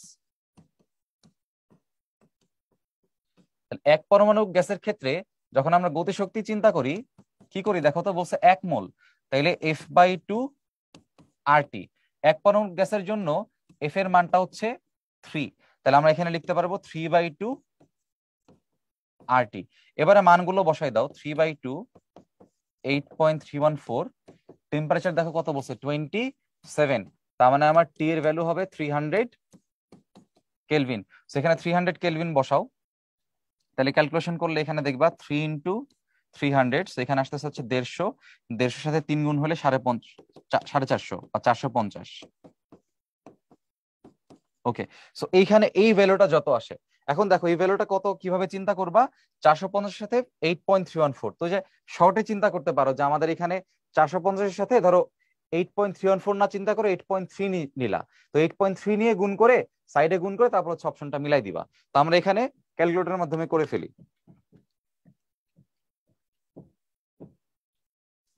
ওকে, আমাদের অ্যান্সার আসে হচ্ছে 3741.3 জুল। তাহলে খেয়াল করো, অপশনের সাথে সবচেয়ে বেশি মিলে হচ্ছে আমাদের ডি নাম্বার অপশনটা। ওকে, সো তোমরা যখন এই ক্যালকুলেশনটা করবা হাতে কলমে, তখন কিভাবে করবা? 450 × 8.3। তোমার একদম 1/4 নিয়ে হিসাব করা দরকার নাই। এখন 8.3 এর যে হিসাবটা, সেটা আবার কিভাবে করে? এখানে 83 চিন্তা করে হিসাব করবা, তারপর যে মানটা আসবে সেই মানটার এক ঘর বাম পাশে শিফট হয়ে তুমি হচ্ছে দশমিকটা বসাই দিবা। তাহলে দেখবা তোমার অ্যান্সারটা হচ্ছে এটার কাছাকাছি চলে আসবে। ওকে, এবারে দেখো, একটি কণার স্বাধীনতার মাত্রা 5। Okay fine. শক্তির সমবিভাজন নীতি অনুযায়ী কণাটির মোট শক্তি কত? তা আমরা জানি যে প্রতিটি স্বাধীনতার মাত্রা বরাবর শক্তি কিভাবে বন্টন হয়? শক্তি বন্টন হয় শক্তি বন্টন হয় 1/2 KT আকারে। তাহলে প্রতিটি F বরাবর বা প্রতিটি স্বাধীনতার মাত্রা বরাবর শক্তি হচ্ছে 1/2 KT আকারে বন্টন হয়। তাইলে আমার এখানে যেহেতু স্বাধীনতার মাত্রা 5 আছে, তাহলে 5টার জন্য কত হবে বলতো? তাহলে 5টার জন্য আমার কত আসবে? 5 × 1/2 KT। তার মানে কত? 5/2 KT। তার মানে আমার অ্যান্সারের ডি হচ্ছে কারেক্ট। আচ্ছা, এবার দেখো, ঢাকা ইউনিভার্সিটিতে 21-22 সালে একটা রিটেন প্রশ্ন আসছিল। প্রশ্নটা কিভাবে চিন্তা করা যায়? দেখো, গ্যাসের গতিতত্ত্ব অনুসারে আদর্শ গ্যাসের চাপের সমীকরণ বলা আছে। তাহলে চাপের সমীকরণ বলা থাকলে আমরা এই ইকুয়েশনটা একটু লিখে রাখি। P = 1/3 ρ v²। দেখো কি বলছে, রো হচ্ছে গ্যাসের ঘনত্ব, এটা কিন্তু আমরা রোজে গ্যাসের ঘনত্ব না বললেও জানি। এবং ভি স্কোয়ার হচ্ছে অণুর গড় বর্গ বেগ, মানে সিআরএমএস এর কথা বলছে। ফাইন। দেখাও যে আদর্শ গ্যাসের ক্ষেত্রে অণুর গড় গতিশক্তির মান হচ্ছে E ইকুয়ালস টু 3/3kT/2। এখন ভাই একটু জিনিস চিন্তা করো, এই যেহেতু আমাদের বলছে যে ভি স্কোয়ার হচ্ছে অণুর গড় বর্গ বেগ, যেহেতু গড় বর্গ বেগ শব্দটা উচ্চারিত হয়েছে, তার মানে এই ভি স্কোয়ারের মানটা আমরা আগে থেকে জানি। তাহলে আমরা একটা কাজ করি, একটু ভেঙে লিখি। আমরা এই রোটাকে কিভাবে লিখতে পারি? তোমরা জানো রো মানে হচ্ছে m/v, যেখানে এই এমটা হচ্ছে তোমার অণুর কি ভর, আর ভিটা হচ্ছে তোমার আয়তন।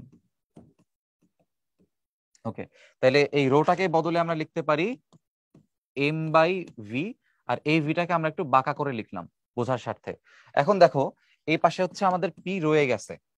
এখন এই যে ছোট এম যেটা আছে, যেটা হচ্ছে আমাদের ভর, আমরা আবার কি জানি যে মোল সংখ্যার মানে হচ্ছে কতটুকু ভর তোমার আছে অ্যাভেলেবল ডিভাইড বাই তোমার যেই আণবিক যে ভরটা, আচ্ছা, বা পারমাণবিক যে ভরটা। তাহলে এখানে ছোট এম এর যে মানটা, ছোট এম এর মানটা কত আসে বলতো? Small N into capital M. তাহলে এই যে ছোট এম এর যে মানটা, এম এর মানটা আমরা একটু বসাবো। তাহলে খেয়াল করে কি লেখা যায়, ভিটাকে এই পাশে গুণ করে দেই, সো পিভি, আর এখানে 1/3 ছোট এম এর মানটা বসাই দিব, তাহলে small N into capital M V square. এখন দেখো ভাই, এইখানে যে পোর্শনটা এই পিভি, আমরা আদর্শ গ্যাসের গতিশক্তি থেকে কি জানি, আদর্শ গ্যাসের সূত্র থেকে কি জানি? পিভি সমান এনআরটি। তাহলে পিভি এর নিচে কি লিখতে পারবো? এনআরটি লিখতে পারবো। আর এই পাশে আছে 1/3 N capital M into V square. তাহলে দেখো দুই পাশে আমার এই এন এবং এন কি চলে যায়? বাদ চলে যায়। দুই পাশে এন বাদ গেলে আমরা এখানে কি লিখতে পারি? ভি এর যে মানটা সেটা হচ্ছে 3RT/m, এখানে স্কোয়ার আছে। ওকে, এই মানটা হচ্ছে আমরা পাইছি যে ভি স্কোয়ারের মানটা 3RT/m, যেটা কিন্তু অ্যাকচুয়ালি ওই যে গড় বর্গ বেগ যে নির্দেশ করে ওইখান থেকেও কিন্তু আসলে লেখা যায়। এখন দেখো ভি স্কোয়ারের মান আমরা পাইছি, আমাদের কি জিজ্ঞাসা করছে? আদর্শ গ্যাসের ক্ষেত্রে অণুর গড় গতিশক্তি চাইছে। তো আমরা যদি মোট গতিশক্তি বের করতে চাই, সেটা আসলে আমাদের কত বলতো? Half M V square. এখন চিন্তা করো, মোট গতিশক্তির ক্ষেত্রে এম এর যে মানটা আছে, আমরা যদি এম এর মানটা একটু চিন্তা করি, অথবা যদি ভি স্কোয়ারের মানটা বসাই দিই, তাহলে কি হবে দেখো, এই এম এর মানটা হচ্ছে আমাদের small N into capital M. আচ্ছা, আর ভি স্কোয়ারের মানটা হচ্ছে আমাদের 3RT/m। তাহলে খেয়াল করে দেখো, এখানে কিন্তু ছোট করে কাটাকাটি যাচ্ছে। কিভাবে দেখো, এই এম আর এম বাদ, আর হচ্ছে আমাদের তাহলে এই পোর্শনে কি লেখা যাবে? আমরা লিখতে পারবো 3/2 এন আর টি। ওকে, সেটা হচ্ছে আমাদের মোট যে গতিশক্তিটা আছে। এখন দেখো ওরা বলছে গড়, তো গড় আসলে কি বলতো? গড় গতিশক্তি হচ্ছে, ধরো ই প্রাইম ধরলাম, সেটা হচ্ছে মোট গতিশক্তিকে কয়টা সংখ্যা তোমার কাছে আছে সেই সংখ্যা দ্বারা তুমি কি দিবা? গুণ দিবা। আচ্ছা, এবার এই সংখ্যা মানে আবার কি বলতো? আমরা জানি যে মোল সংখ্যা মানে সংখ্যা ডিভাইড বাই অ্যাভোগাড্রো সংখ্যা। তাহলে এই সংখ্যার মানটা আবার কি হবে? মূল সংখ্যার সাথে অ্যাভোগাড্রো সংখ্যার গুণফল। তাহলে এই অ্যাভোগাড্রো সংখ্যার গুণফল আমার সাথে লিখতে হবে। তাহলে চলো মানটা বসাই। এখানে আমরা লিখতে পারবো এর মানটা 3/2 এনআরটি, আর এখানে ক্যাপিটাল এন এর মানটা হচ্ছে small N into N A. তাহলে দেখো এই যে পোর্শনটা, এখান থেকে এন এবং এন কি যায়? বাদ যায়। বাদ গিয়ে আমাদের আসলে কি থাকে? আমরা লিখতে পারবো 3/2 R/N এ ইন্টু টি। আর তোমরা ঠিক ভালো করেই জানো যে আমাদের এই পোর্শনে R/N এর মানটা হচ্ছে কে, মানে বোলসম্যান ধ্রুবক। তাহলে আমরা কি লিখতে পারবো? 3/2 কেটি। ওকে, সো খেয়াল করো, যেখানে আমাদের অণুর গড় গতিশক্তি প্রমাণ করতে বলছে 3kT/2, আমরা সেই জিনিসটা এখানে প্রমাণ করে ফেলছি। ওকে, এবার চলো পরবর্তী প্রশ্নটা দেখি। দেখো পরবর্তী টাইপ হচ্ছে আমাদের গড় মুক্ত পথ, এবং গড় মুক্ত পথের হিসাবটা একদম গুচ্ছতে 22-23 রিসেন্টলি আসছে। এরপর ঢাকা ইউনিভার্সিটি, রাজশাহী ইউনিভার্সিটি এবং জগন্নাথে আসছে। তাইলে এমসিকিউ এবং রিটেনের মধ্যে আমাদের যে কম্পারিজনটা, দেখো রিটেন এখনো আসে নাই, তো না আসলেও যে আসলে আসবেই না এমন কিন্তু কোনো কথা নাই, তো সামনে কিন্তু আসতেও পারে, তো ওইভাবে প্রিপারেশন নিতে হবে। আচ্ছা, এখন দেখো গড় মুক্ত পথ আসলে কি বোঝায়? গ্যাসের অণুগুলোর পরস্পর ধাক্কার ভেতর অতিক্রান্ত গড় দূরত্বকে গড় মুক্ত পথ বলে। একে ল্যামডা দ্বারা চিহ্নিত করা হয়। তো আমরা এটাকে একটু তত্ত্বীয় ভাবে চিন্তা না করে একটু ফিল করার চেষ্টা করি। দেখো, ধরে নাও আমাদের এখানে যে গ্যাসের অণুগুলো আছে, সেই গ্যাসের অণু মনে করো এই গ্যাসের অণুটা এর সাথে সংঘর্ষ হয়েছে, এরপর এর সাথে মনে করো এর সংঘর্ষ হয়েছে, এরপর এর সাথে এর সংঘর্ষ, তারপর ধরো এই সংঘর্ষটা, তারপর ধরো এই সংঘর্ষ, তারপর ধরো এই সংঘর্ষ। তাহলে খেয়াল করো, এখানে যে এইখান থেকে এইখানে অণুটা গেল, তো এই দুটা গিয়ে পরস্পর কি হয়েছে, সংঘর্ষে লিপ্ত হয়েছে। আচ্ছা, তারপরে এই অণুটা এখানে যদি আঘাত করে, তাহলে এখানে একটা সংঘর্ষ, এখানে একটা সংঘর্ষ, এভাবে অনেকগুলো সংঘর্ষ হয়েছে। তাইলে দেখো, এই পথের মধ্যে কি কোনো সংঘর্ষ হয়েছে বলতো? এই পথের মধ্যে কয়টা সংঘর্ষ হয়েছে? কোনো সংঘর্ষ হয়েছে না। যখন টাচ করছে তখন সংঘর্ষ হয়েছে। তাহলে এতটুকু পথ সে যখন চলছে, দেখো যে চলছে চলছে সংঘর্ষ হয় নাই, চলছে সংঘর্ষ হয় নাই, চলছে সংঘর্ষ হয় নাই, চলছে সংঘর্ষ হয় নাই, যখন এখানে গেছে তখন সংঘর্ষ হয়েছে। তাহলে এই যে পথটা, এর মধ্যে এই জায়গা থেকে শুরু করে এই জায়গা পর্যন্ত কোনো সংঘর্ষ কিন্তু আসলে হয় নাই। তাহলে যতটুকু পথ সে সংঘর্ষ মুক্ত ভাবে চলে, সেটা হচ্ছে আমাদের মুক্ত পথ। চিন্তা করো, ধরো একটা একটা গাড়ি তোমার কাছে আছে, ধরো এটা হচ্ছে তোমার একটা গাড়ি, আর এটা হচ্ছে তোমার আর একটা গাড়ি। এবার মনে করো এই গাড়িটা এই গাড়ির সাথে এভাবে গিয়ে আঘাত করছে, তাহলে এখানে গিয়ে সংঘর্ষটা হবে, কিন্তু এই টোটাল পথে কিন্তু কোনো সংঘর্ষ হয়েছে হয় নাই। তাহলে এই পথে কোনো সংঘর্ষ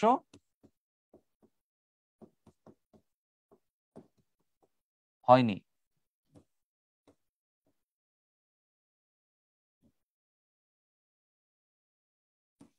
লিখে রাখি, এতটুকু পথে সংঘর্ষ হয়নি। যেহেতু এতটুকু পথে সংঘর্ষ হয়নি, তাকে আমরা মুক্ত পথ বলতে পারি, যাকে ল্যামডা দ্বারা প্রকাশ করা হয়েছে। ধরো এটা হচ্ছে ল্যামডা 1, ধরো এটা হচ্ছে ল্যামডা 2, ধরো এটা হচ্ছে ল্যামডা 3, এটা ধরো ল্যামডা 4, এটা ধরো ল্যামডা 5, এবং অসংখ্য ল্যামডা থাকতে পারে। এখন যেহেতু এক একটা মুক্ত পথ এক এক রকম, একটা ছোট একটা বড়, তো যখন একটা ছোট একটা বড় হয়, যখন ডিসপারশন হয় এরকম একটা ভ্যালুর, সেক্ষেত্রে তার গড় আমরা বের করি।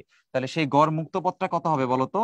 সবগুলো সবগুলো মুক্ত পথের যোগফল ডিভাইডেড বাই কি, কয়টা অণু আছে সেই অণুর সংখ্যা দ্বারা কি দিতে হবে, ভাগ। অর্থাৎ কি লিখতে হবে, ধরো lambda 1 plus lambda 2 plus lambda 3, এভাবে যতগুলো থাকবে, ল্যামডা n পর্যন্ত যদি থাকে, তাকে n দ্বারা ভাগ করতে হবে। সেখানে nটা আসলে কি, n হচ্ছে মোট অণুর সংখ্যা। আচ্ছা, এবারে দেখো, আমাদের এই গড়মুক্ত পথের যে ব্যাখ্যাগুলো বা যে থিওরিগুলো, সেগুলো তোমরা জানো যে তিনজন দিছে, ক্লসিয়াস, ম্যাক্সওয়েল এবং হচ্ছে বোলজম্যান। সো ক্লসিয়াসের ইকুয়েশনটা আসলে কি, আমরা জানি 1/n π σ²। আচ্ছা, ম্যাক্সওয়েলেরটা আমরা জানি 1/√2n π σ²।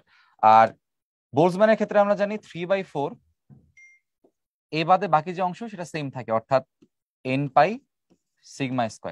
আচ্ছা, এখন তিনজন আসলে কখন কোনটা ব্যবহার করবা সেটা কিভাবে চিন্তা করব? আমরা জানি যে আমাদের সবচেয়ে বেশি ইউজ করতে হচ্ছে ম্যাক্সওয়েল। এজন্য দেখো এখানে কালার করা আছে, কিছুই না বললে হচ্ছে আমরা ম্যাক্সওয়েল ব্যবহার করব। এখন এখানে একটা কথা আছে, কি কথা, যে ক্লসিয়াস এবং ম্যাক্সওয়েলের মধ্যে তাইলে আসলে পার্থক্যটা কোথায়? পার্থক্য হচ্ছে, যখন ক্লসিয়াস চিন্তা করছে, তো ধরো একটা এরকম একটা গ্যাসের অণু, একটা পাত্র আমাদের কাছে আছে, এবং ধরো এখানে অসংখ্য অসংখ্য ধরো গ্যাসের অণু এখানে আছে।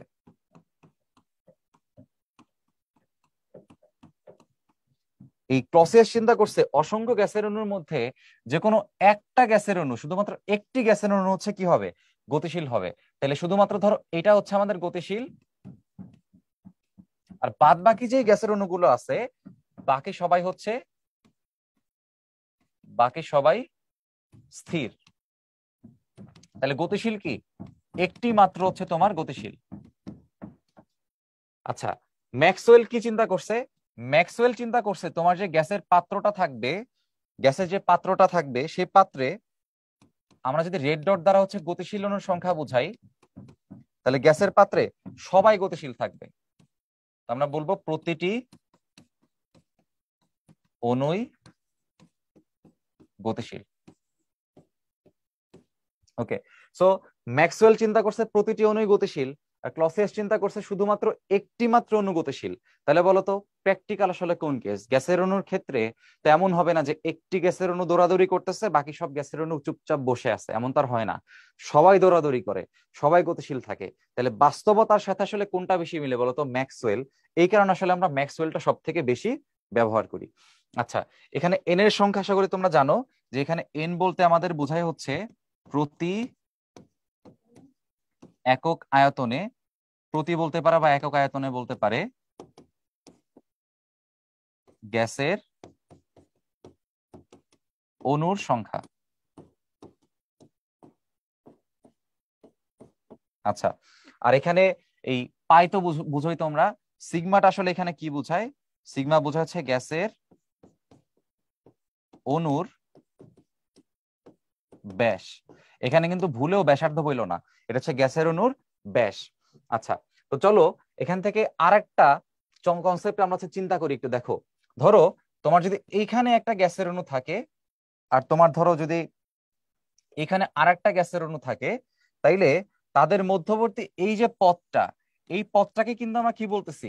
যে পথে কোনো সংঘর্ষ হয় নাই, একদম কানেক্ট হওয়ার পরে সংঘর্ষ হয়েছে, তাহলে এই সংঘর্ষ মুক্ত পথটাকে আমরা বলতেছি গড় মুক্ত পথ। তাহলে এটা হচ্ছে আমার পথের সমান। এখন আমরা বলো কি জানি? আমরা জানি হচ্ছে এস সমান ভিটি, তাই না? যে দূরত্ব সমান হচ্ছে বেগ গুণ কি সময়। এখন চিন্তা করো, আমি যদি এটা চিন্তা করি যে আমার যে দূরত্বটা, সেই দূরত্ব এখানে ল্যামডার ইকুয়াল, অর্থাৎ এই পথটাকে আমরা ল্যামডা দ্বারা প্রকাশ করতে পারি, তাইলে বলো তো বেগটা কোনটা হবে? গ্যাসের বেগ। আর গ্যাসের একটি অণুর বেগ হচ্ছে কি সিআরএমএস। তাহলে বেগের বদলে আমরা কি বলতে পারি? সিআরএমএস বলতে পারি। আর সংঘর্ষ হয়েছে কয়টা? একটা সংঘর্ষ হয়েছে, অর্থাৎ একটা পর্যায়কাল চিন্তা করতে পারো, মানে ক্যাপিটাল টি। তাইলে তুমি ইকুয়েশনটা কিভাবে চিন্তা করতে পারো? এস সমান ভিটি থেকে lambda equals to CRMS into T. তো সেই ইকুয়েশনটা হচ্ছে এখানে লেখা আছে। আর প্রতি সেকেন্ডে সংঘটিত ধাক্কার সংখ্যা, দেখো ভাই, প্রতি সেকেন্ডে সংঘটিত ধাক্কা তুমি এভাবে চিন্তা করো যে আমাদের ক্যাপিটাল টি সময়ে ধাক্কার সংখ্যা মনে করো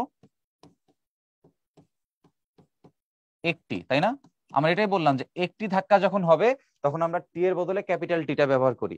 তাহলে চিন্তা করো, টি সময় না চিন্তা করে আমি যদি প্রতি সেকেন্ডে চিন্তা করি, অর্থাৎ একক সময় চিন্তা করি, তাহলে ধাক্কার সংখ্যাটা কি দাঁড়াবে? 1/t। আচ্ছা, তাহলে প্রতি সেকেন্ডে ধাক্কার সংখ্যা মানে হচ্ছে 1/t বুঝায়, তার মানে আমাকে 1/t এর মান বের করতে হবে। আর এখানে খেয়াল করে দেখো, এখান থেকে যদি আমি 1/t এর মান বের করতে চাই, তো টিটাকে এই পাশে নিয়ে গেলেই হবে। তো সেটা হবে 1/t সমান সিআরএমএস বাই ল্যামডা। সেখানে আমরা কি লিখতে পারি? CRMS by lambda. Okay, so যেভাবেই প্রশ্ন আসুক না কেন আমরা যেন পারি। চলো নতুন দুটো সম্পর্ক বা তিনটা সম্পর্ক আমরা দেখে নেই, যে গড়মুক্ত পথের সাথে কার কেমন সম্পর্ক, ব্যস্তানুপাতিক নাকি সমানুপাতিক। এখন দেখো, আমাদের এই ইকুয়েশন গুলো থেকে আসলে দেখা যায় যে গড়মুক্ত পথের সাথে আমাদের যেই সিগমাটা আছে, অর্থাৎ আমার যে গ্যাসের অণুটা আছে, তার সম্পর্ক হচ্ছে বর্গের ব্যস্তানুপাতিক, তাই না? আর তার সংখ্যার সাথে সেটা হচ্ছে ব্যস্তানুপাতিক। তাহলে খেয়াল করো, এখানে আমাদের গড়মুক্ত পথ, গ্যাসের যে ঘনত্ব আছে বা অণুর যে ব্যাসটা আছে বা তাপমাত্রা আছে, তিনটা সম্পর্ক এখানে বলা। তো আমরা প্রথমে ব্যাসের জন্য চিন্তা করি। আমরা দেখছি যে ব্যাসের সাথে সে হচ্ছে বর্গের ব্যস্তানুপাতিক। সো এই বিষয়টা আমরা আগে থেকেই জানি। এখন এই দুটা বিষয় আমাদের একটু নতুন করে চিন্তা করতে হবে। দেখো, আমরা কিন্তু এটাও জানি যে গড় মুক্ত পথ হচ্ছে গ্যাসের অণুর যে সংখ্যাটা আছে, এই সংখ্যার ব্যস্তানুপাতিক। এটাকে আমরা বলতে পারি গ্যাসের অণুর সংখ্যা। আচ্ছা, এবার একটা বিষয় চিন্তা করো, গ্যাসের অণুর সংখ্যা যত বাড়বে, গ্যাসের অণুর সংখ্যা যত বেশি বাড়বে, গ্যাসের ঘনত্ব তত বৃদ্ধি পাবে না?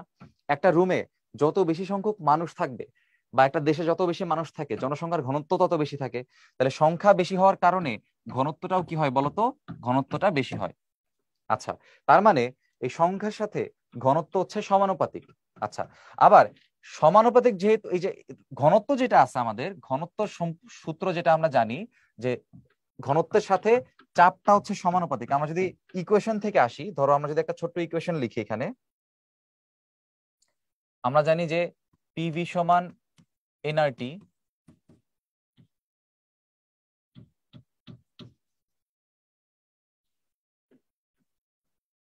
দেখো, আমরা জানি যে পিভি সমান এনআরটি, এন এর বদলে আমরা লিখতে পারবো ডব্লিউ বাই এম আরটি। তাহলে খেয়াল করে দেখো, আমরা লিখতে পারবো PM equals to W by V RT. W by V যেটা ভর বাই আয়তন, যেটা সেটা হচ্ছে আমাদের ঘনত্ব। তাহলে লিখতে পারবো PM equals to rho RT. তাহলে খেয়াল করে দেখো ভাই, এখানে যদি রো এর মানটা বৃদ্ধি পায়, এখানে রো এর মানটা বৃদ্ধি পাইলে চাপটা কি পাবে? বৃদ্ধি পাবে। তাহলে রো হচ্ছে আসলে কার সাথে প্রপোর্শনাল বলতো? রো হচ্ছে চাপের সাথে প্রপোর্শনাল। তাহলে আমি কি বলতে পারি? আমাদের এই চাপ যখন বৃদ্ধি পাবে তখন ঘনত্বটাও বৃদ্ধি পাবে। আবার এটা বলতে পারি ঘনত্ব বৃদ্ধি পাইলে চাপটাও কি পাবে, বৃদ্ধি পাবে। আচ্ছা, আরেকটা বিষয় খেয়াল করে দেখো, রো এর সাথে তাপমাত্রা ব্যস্তানুপাতিক, তাই না? গুণাকারে থাকলে আমরা কি জানি, ব্যস্তানুপাতিক থাকে। তার মানে রো বৃদ্ধি পাইলে তাপমাত্রা কি পায়, হ্রাস পায়। তাহলে এখানে খেয়াল করে দেখো, গড়মুক্ত পথ যে গ্যাসের ঘনত্বের ব্যস্তানুপাতিক, তার মূল কারণ হচ্ছে যেহেতু সে সংখ্যার সাথে ব্যস্তানুপাতিক আর সংখ্যার ঘনত্ব হচ্ছে সমানুপাতিক, তার মানে সে ঘনত্বের সাথেও কি হবে, ব্যস্তানুপাতিক হবে। আর খেয়াল করে দেখো, এই ঘনত্বটা আবার হচ্ছে তাপমাত্রার সাথে ব্যস্তানুপাতিক। তাপমাত্রার কমলে ঘনত্ব বাড়ে, ঘনত্ব বাড়লে তাপমাত্রা কমে। তার মানে কি, যেহেতু ঘনত্বের সাথে সে ব্যস্তানুপাতিক, তাহলে তাপমাত্রার সাথে কি হবে, সমানুপাতিক হবে। সো দেখো সেই সম্পর্কটা এখানে লেখা আছে। ওকে, সো আরেকটা বিষয় তোমাদের একটু জানতে হবে, সেটা হচ্ছে যে চাপের সাথে যে সম্পর্ক, সেখানে কিন্তু আমরা এটাও লিখতে পারতাম, যেহেতু চাপের সাথে সে সমানুপাতিক, তা আমরা কিন্তু এটাও লিখতে পারবো যে গড় মুক্ত পথটা হচ্ছে চাপের সাথে ব্যস্তানুপাতিক। তাইলে খেয়াল করো, আবারও বলি একবারে, যে অণুর সংখ্যার সাথে সেটা ব্যস্তানুপাতিক, সেটা আমরা সূত্র থেকে জানি। আচ্ছা, এরপরে সংখ্যা যত বাড়বে ঘনত্ব তত বাড়বে, তাইলে সংখ্যার সাথে রোটা হচ্ছে সমানুপাতিক। আচ্ছা, এরপরে ঘনত্ব যত বাড়বে চাপটা তত তত তত বৃদ্ধি পায়। দেখো, ঘনত্ব যত বাড়ে চাপটা তত বৃদ্ধি পায়, এই কারণে সে চাপের সাথেও ব্যস্তানুপাতিক। আর যখন ঘনত্বটা বৃদ্ধি পায় তখন তাপমাত্রা হ্রাস পায়, তাহলে ব্যস্তানুপাতিক। এজন্য রো নিচে থাকলে তাপমাত্রা কোথায় থাকবে, উপরে থাকবে, এজন্য তাপের সাথে তাপমাত্রার সাথে সমানুপাতিক। আচ্ছা, এবার দেখো গ্যাসের অণুর গড় মুক্ত পথ এবং ঘনত্বের মধ্যে সম্পর্ক কি, আমরা একটু আগে দেখছিলাম, সম্পর্ক হচ্ছে ব্যস্তানুপাতিক। এক লাইনে অ্যান্সার, ঠিক আছে? ওকে, গ্যাসের অণুর গড় মুক্ত পথ ঘনত্বের কি, একই প্রশ্ন, তার মানে আমাদের এখানে অ্যান্সার হবে হচ্ছে ব্যস্তানুপাতিক। আচ্ছা, এবারে দেখো এই প্রবলেমটা আমরা একটু সলভ করি।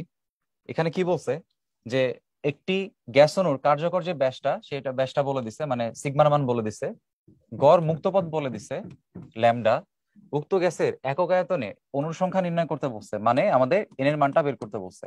আচ্ছা, তাহলে পরবর্তী ইনফরমেশন আমরা পরবর্তীতে কাজে লাগাই, আগে এই মানটা করি। দেখো, আমরা ম্যাক্সওয়েলের সূত্র জানি যে ল্যামডার মানটা হচ্ছে 1/√2 এন পাই সিগমা স্কোয়ার। তো এখানে আমার এন এর মান চাইছে, তাহলে এনটাকে বাম পাশে নিয়ে আসি। এন কে বাম পাশে আনলে আমার থাকবে 1/√2 ল্যামডা পাই সিগমা স্কোয়ার। এখন আমরা কি করতে পারি, দেখো এখানে মানগুলো বসাই। সো ল্যামডার মানটা আমরা একটু বসাই ফেলি। ল্যামডার মানটা আমাদের বলা আছে হচ্ছে √2/পাই ইন্টু 10⁻⁸, তার সাথে পাই গুণ হয়েছে এবং সিগমা স্কোয়ার হবে, তাহলে সিগমার যে মান তার হচ্ছে স্কোয়ার, 3 × 10⁻10 স্কোয়ার। তাহলে এখানে আমরা কি ক্যালকুলেশন করতে পারি, দেখো এখানে আমার এই পাই এবং পাই দুটো অংশ হচ্ছে বাদ যাবে, এবং এই √2 এবং √2 গুণ হয়ে কত হবে, 2 হবে। তাহলে এখানে আমরা বলতে পারবো এই মানটা হবে হচ্ছে আমার 1/2। আর 10⁻8টা এখানে থেকে যাচ্ছে, থাকুক। এখানে 3টা স্কোয়ার হয়ে হবে হচ্ছে 9, তাহলে আমরা এখানে লিখতে পারবো হচ্ছে 9। 10⁻8টা আমার আগে থেকে ছিল, আর এখানে 10⁻10টা কি হয়ে গেছে, স্কোয়ার। তাহলে 10⁻8টা আগে থেকেই ছিল, এটা লিখলাম। আর 10⁻10 স্কোয়ার হয়ে হইলো 10⁻20। তাহলে এই দুটা যদি গুণ হয় আমার কত হবে, 10⁻28, এটা উপরে চলে যাবে, সেটা হবে 10⁻28 ডিভাইড বাই হচ্ছে 18। যেহেতু অনুর সংখ্যা চাইছে, তাহলে এককটা কি হবে, এত টি। এখানে আমার আর অন্য কোনো একক দরকার নাই। আচ্ছা, এবার দেখো পরবর্তী অংশে চাইছে হচ্ছে যে অণুগুলোর মূল গড় বর্গবেগ বলা আছে, তার মানে আমাদের হচ্ছে সিআরএমএস এর ভ্যালুটা বলা আছে। এখন জিজ্ঞাসা করছে প্রতি সেকেন্ডে। আচ্ছা, প্রতি সেকেন্ডে মানে কি, সেকেন্ড ইনভার্স 1, তার মানে 1/t এর কথা বলছে, প্রতি সেকেন্ডে সংঘটিত ধাক্কার সংখ্যা, যেটাকে আমরা বলছিলাম 1/t। তাহলে আমরা কি জানি, এই 1/t এর মানটা হবে হচ্ছে সিআরএমএস ডিভাইডেড বাই হচ্ছে ল্যামডা। তাহলে সিআরএমএস এর মানটা কত, 10⁻3, আর ল্যামডার মানটা আমাদের এখানে বলা আছে √2/পাই ইন্টু 10⁻8। তাহলে আমরা যদি 10⁻8টাকে উপরে পাঠাই দেই, সেটা হবে 10⁻11। এই পাইটা উপরে চলে যাবে, ডিভাইড বাই থাকবে হচ্ছে শুধুমাত্র একা √2। তাহলে আমরা এই ক্যালকুলেশনটা একটু করে ফেলি।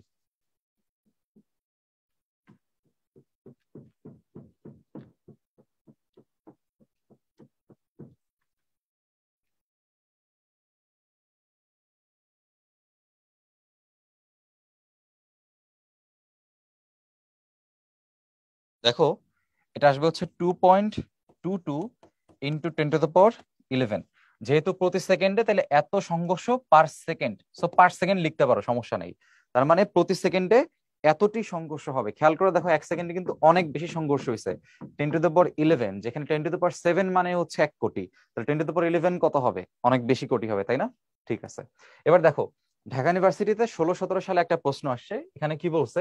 একটি গ্যাস অণুর ব্যাস বলছে, তো ব্যাস হচ্ছে আমরা জানি সিগমা, আর প্রতি ঘন সেন্টিমিটারে, দেখো এখানে একটা সমস্যা করছে, প্রতি ঘন সেন্টিমিটারে অণুর সংখ্যা বলছে এত।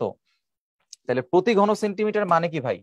আমরা জানি যে 1 মিটার কিউব মানে হচ্ছে 10^6 সেন্টিমিটার কিউব, তাই না?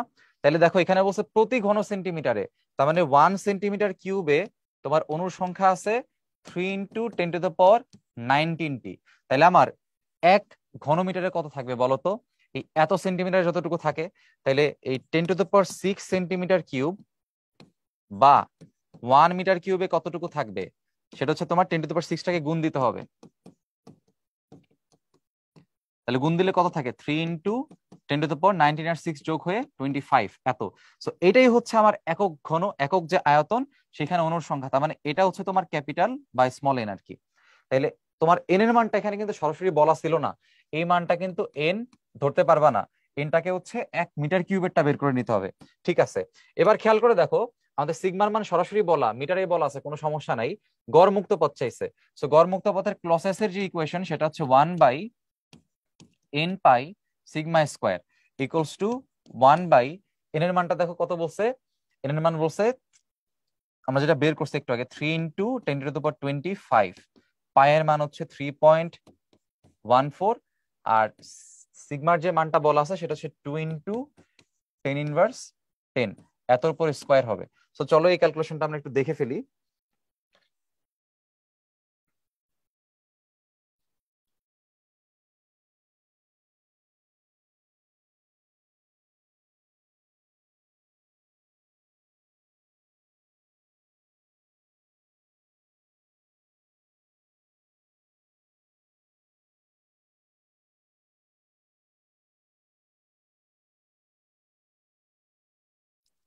2.65 × 10⁻7, এত হচ্ছে মিটার। এবার খেয়াল করে দেখো, আমার অপশনে আসলে এত মিটার বলে কিন্তু কোনো অ্যান্সার আসলে নাই। তো যেহেতু এত মিটার আমার কোনো অ্যান্সার নাই, তা আমরা কি করতে পারি? এটাকে সেন্টিমিটার নিতে হবে। দেখো এককে সবসময় সেন্টিমিটার রাখছে ওরা। সো এটাকে যদি সেন্টিমিটার নিতে চাই, আমরা কি জানি 1 মিটার মানে হচ্ছে 10⁻2 সেন্টিমিটার, মানে 100 সেন্টিমিটার। এটাকে 10⁻2 দ্বারা গুণ দিতে হবে, তাহলে কত থাকবে? 2.65 × 10⁻5 সেন্টিমিটার। এখন দেখো 2.65 10⁻5, এইভাবে কিন্তু কোনো হুবহু অ্যান্সার এখানে দেওয়া নাই, কিন্তু এটা সব থেকে কাছাকাছি যেটা, অর্থাৎ 2.65 এর সব থেকে কাছাকাছি কে বলতো? 3। কিন্তু এখানে দেখো যে পাওয়ারটা মিলে না, এখানে 10⁻5 থাকতে হবে। তো 10⁻5 শুধুমাত্র এইখানেই আছে, এবং এখানে এই 2.65 এর সব থেকে কাছাকাছি যে মান সেটা হচ্ছে 3। অ্যান্সারটা কত হবে আসলে? সি নাম্বার অপশন হচ্ছে আমাদের হবে। ওকে, তো এখানে একটা বিষয় বলে রাখা ভালো, এখানে কিন্তু আমরা ম্যাক্সওয়েল ইউজ করতে পারতাম, কিন্তু ম্যাক্সওয়েল কেন ইউজ করি নাই? কারণ ম্যাক্সওয়েল ইউজ করলে এখানে √2 দিতাম, তো √2 দ্বারা ভাগ করলে এখানে যে অ্যান্সারটা আসতো সেটা 4টার একটারও কাছাকাছি হইতো না, অর্থাৎ আমরা অ্যান্সার মিলাইতেই পারতাম না। এই জন্য এখানে আমরা ক্লসিয়াসটাকে ব্যবহার করছি। ওকে, এবার পরবর্তী প্রশ্ন চলে যাওয়া যাক। গড়মুক্ত পথ গ্যাসের ঘনত্বের কেমন? এটা আমরা আগেই বলছিলাম যে গড়মুক্ত পথ হচ্ছে গ্যাসের ঘনত্বের ব্যস্তানুপাতিক। তাহলে যেহেতু ব্যস্তানুপাতিক, আমরা বলবো ডি হচ্ছে কারেক্ট অ্যান্সার। এবার আপেক্ষিক আর্দ্রতার টাইপটা, তো দেখো এমসিকিউতে গুচ্ছ, রাজশাহী ইউনিভার্সিটি এবং জাহাঙ্গীরনগর তিনটা জায়গায় এখানে আসছে, এবং রিটেনে এখনো আসে নাই। তো আপেক্ষিক আর্দ্রতার যে কনসেপ্টটা, এটা বোঝার জন্য সবার আগে আমরা একটু পরম আর্দ্রতা চিন্তা করি। দেখো আমরা জানি যে ধরো আমার যদি বায়ু থাকে, সেই বায়ুর মধ্যে কিন্তু আমার কিছু পরিমাণ কি থাকে বলতো? সেই বায়ুর মধ্যে কিছু পরিমাণ কি থাকে? জলীয় বাষ্প থাকে। তো আমরা ধরো এটাকে বললাম হচ্ছে ভ্যাপার। আচ্ছা, তাহলে এই যে বায়ুর মধ্যে যে জলীয় বাষ্পটা থাকে,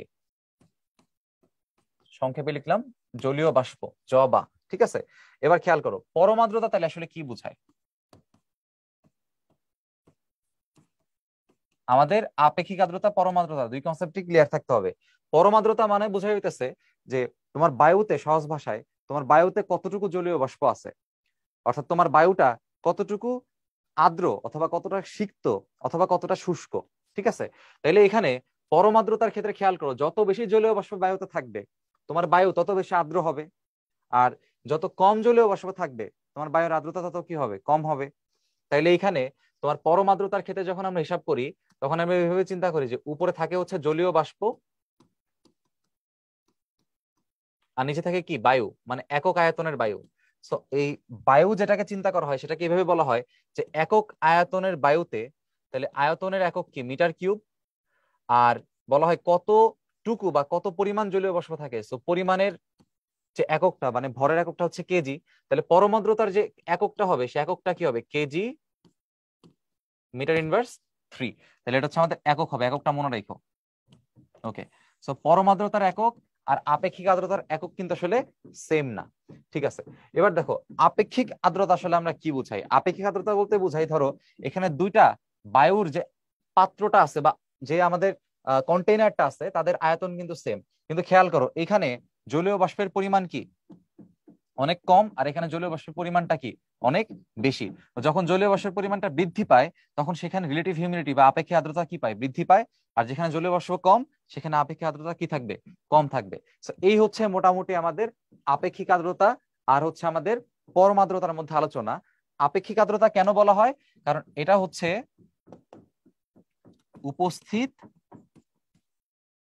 যে জলীয় বাষ্পটা আছে, উপস্থিত জলীয় বাষ্প এর ভরও বলতে পারো অথবা চাপও বলতে পারো। কারণ কি বলতো, কারণ এই চাপটা হচ্ছে আসলে ভরের সমানুপাতিক।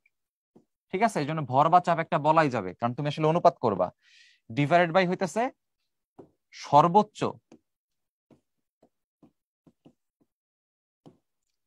ধারণ ক্ষমতা যেটা আছে, সর্বোচ্চ কতটুকু জলীয় বাষ্প ধারণ ক্ষমতা আছে সেই সর্বোচ্চ ধারণ ক্ষমতার ভর বা চাপ। তো যেহেতু এখানে সর্বোচ্চ সাপেক্ষে উপস্থিতকে চিন্তা করা হয় একটা সাপেক্ষে আর একটা, এই জন্য এটাকে বলা হয় হচ্ছে আপেক্ষিক বলা হয়। সো তোমরা জানো যে ইকুয়েশনটাকে আমরা এরকম যদি ভর দিয়ে লিখতে চাও তাহলে small M by capital M লিখতে হবে, আর তোমরা যদি কেউ চাপ দিয়ে লিখতে চাও তাহলে small F by capital F লিখতে হবে। ওকে, এবং এটাকে হচ্ছে পার্সেন্টেজ হিসাব করা হয়, এই জন্য টোটাল মানের পর একটা 100% গুণ দিতে হয়। সো সূত্রেও এই 100%টা থাকবে। তাহলে দেখো এই উপস্থিত জলীয় বাষ্পের ভরটা অর্থাৎ এই ছোট এমটা অথবা উপস্থিত জলীয় বাষ্পের চাপ মানে ছোট এফটা যত বেশি হবে তত আমার আর এর মানটা কি হবে, বেশি হবে। এই জন্য এখানে জলীয় বাষ্পের পরিমাণ কম দেখে আর এর মানটা কম, জলীয় বাষ্পের পরিমাণ বেশি এই জন্য আর এর মানটা বেশি। ওকে, এবার দেখো আপেক্ষিক আর্দ্রতার আরেকটা কনসেপ্ট এখানে ক্লিয়ার হয় এই তিনটা চিত্র দেখলে। এখানে খেয়াল করে দেখো 100% যে রিলেটিভ হিউমিডিটি সেখানে তাপমাত্রা কত আছে, 10 ডিগ্রি সেলসিয়াস। খেয়াল করো তাপমাত্রা যখন বৃদ্ধি পাইছে তখন তার যে ক্যাপাসিটি আগের থেকে কি পাইছে, বৃদ্ধি পাইছে। মানে আগের পরিমাণই ওয়াটার ভেপার আছে বা জলীয় বাষ্পের পরিমাণ আগের মতোই আছে, কিন্তু তার যে ধারণ ক্ষমতা সেই ধারণ ক্ষমতা কি পাইছে, বৃদ্ধি পাইছে। আর এখানে খেয়াল করো তাপমাত্রা 20 থেকে 30 ডিগ্রি সেলসিয়াস বৃদ্ধির ফলে ধারণ ক্ষমতা আরো বেশি বৃদ্ধি পাইছে। তাহলে আমি কি বলতে পারবো বলতো, যে তাপমাত্রা বৃদ্ধি করলে বায়ুতে জলীয় বাষ্প এর ধারণ ক্ষমতাও কি পায়, বৃদ্ধি পায়। যে বায়ু যতটুকু জলীয় বাষ্প আগে ধরতে পারতো তাপমাত্রা বৃদ্ধি করলে আরো বেশি জলীয় বাষ্প সে ধরে রাখতে পারবে। তাহলে বলো ভাই আমরা কি জানি, আমরা জানি যে আপেক্ষিক আর্দ্রতার ইকুয়েশনটা হচ্ছে আর ইকুয়ালস টু, আমরা ছোট এম বাই ক্যাপিটাল এম ও বলতে পারি অথবা ছোট এফ বাই ক্যাপিটাল এফ ও বলতে পারি। এখন তুমি একটু নিজে চিন্তা করে দেখো, যখন জলীয় বাষ্পের ধারণ ক্ষমতা বৃদ্ধি পাবে তখন আসলে কে বৃদ্ধি পাবে, আমরা বলছিলাম ধারণ ক্ষমতার পার্টটা হচ্ছে আমাদের সর্বোচ্চ ধারণ ক্ষমতার পার্টটা হচ্ছে নিচে, তাহলে ধারণ ক্ষমতার পার্টটা বৃদ্ধি পাবে তাপমাত্রা বৃদ্ধি করলে। ঠিক আছে, তাহলে যখন তোমার ক্যাপিটাল এম বৃদ্ধি পাবে বা ক্যাপিটাল এফ বৃদ্ধি পাবে এইগুলা বাড়লে তোমার আপেক্ষিক আর্দ্রতা কি হয়ে যাবে, কমে যাবে না?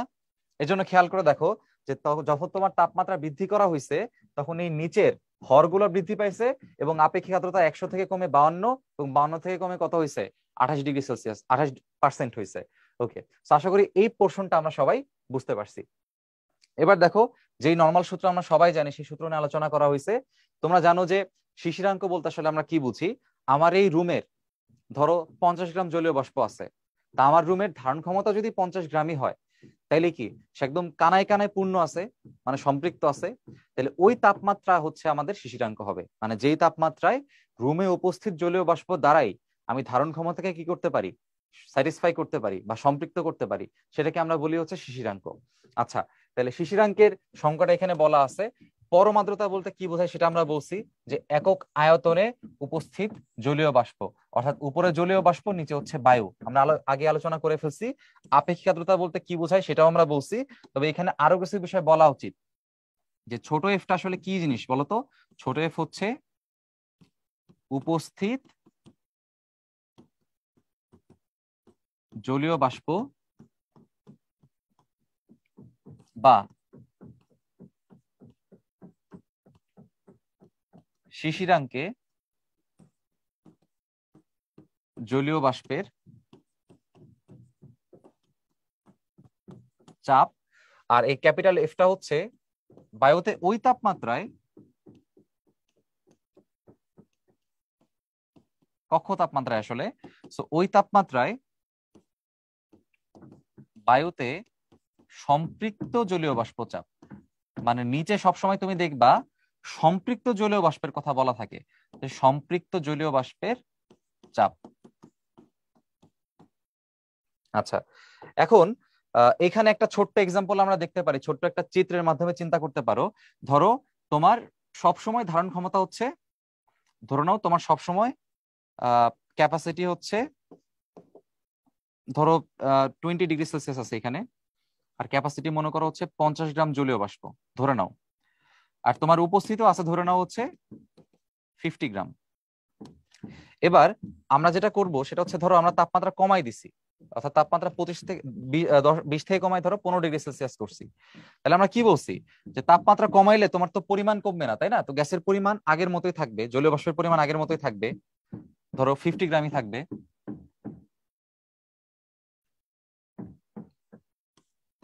কিন্তু চেঞ্জ হবে কে? ক্যাপাসিটি চেঞ্জ হবে। আমরা বলছি তাপমাত্রা যখন কমে তখন হচ্ছে ক্যাপাসিটি কমবে, আর তাপমাত্রা বাড়লে ক্যাপাসিটি বাড়বে। তাহলে ক্যাপাসিটি 50 থেকে কমে, ধরে নাও ক্যাপাসিটি কমে হচ্ছে আমার 40 গ্রাম হয়েছে, এগুলো জাস্ট ধরে নিচ্ছি।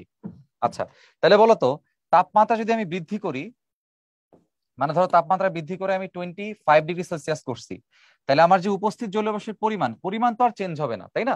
কিন্তু ক্যাপাসিটি চেঞ্জ হবে। তাপমাত্রা বাড়ছে তাহলে ক্যাপাসিটিও বাড়বে। তাহলে ক্যাপাসিটি মনে করো আছে হচ্ছে আমাদের এখানে 60 থেকে বৃদ্ধি পায়, ধরো 50 থেকে বৃদ্ধি পায় 60 হয়ে গেছে। এখন খেয়াল করে দেখো, আমাদের এখানে যে ক্যাপাসিটি, সেই ক্যাপাসিটি হচ্ছে আমাদের ক্যাপিটাল এম, আর এখানে কতটুকু উপস্থিত আছে সেটা হচ্ছে আমাদের সবসময় স্মল এম। তাহলে ধরো এটাকে আমরা বলতে পারি হচ্ছে স্মল এম। তাহলে দেখো এই ক্ষেত্রে যে আপেক্ষিক আর্দ্রতার মানটা সেটা আসলে কত হওয়া উচিত। দেখো আমার উপস্থিত আছে হচ্ছে 50, আর আমার ক্যাপিটাল এম এর মান হচ্ছে 40। তাহলে 50/40 ইন্টু 100%, এই মানটা কি 100 থেকে বেশি হয়ে যাচ্ছে না? 100 থেকে বেশি হলেই আমরা ওই অবস্থাটাকে বলি হচ্ছে অতিপৃক্ত অবস্থা, ওটাকে আমরা বলবো অতিপৃক্ত অবস্থা। তাহলে দেখো ক্যাপাসিটি 40 গ্রাম, আছে 50 গ্রাম, তাহলে এক্সট্রা 10 গ্রাম কি পড়বে? তলানি পড়বে অথবা অদক্ষেপ পড়বে। আর এখানে ক্যাপাসিটি 50 গ্রাম, আছেও 50 গ্রাম, তাহলে আপেক্ষিক আর্দ্রতা কত হবে বলতো? আপেক্ষিক আর্দ্রতা হবে 50/50 ইন্টু 100%। তার মানে এখানে আমার অ্যান্সার আসবে হচ্ছে শুধুমাত্র 100%। তাহলে এই তাপমাত্রায় হচ্ছে সে সম্পৃক্ত আছে, ঠিক আছে। আর তাহলে এই যে তাপমাত্রাটা দেখো 25°, সেখানে আমার ক্যাপাসিটি বৃদ্ধি পাইছে, তাহলে এইখানে আমার আপেক্ষিক আর্দ্রতার মানটা আসলে কত? ছোট এম হচ্ছে 50 আর বড় এম হচ্ছে 60। তাহলে এখানে আমরা একটু ক্যালকুলেট করে দেখি।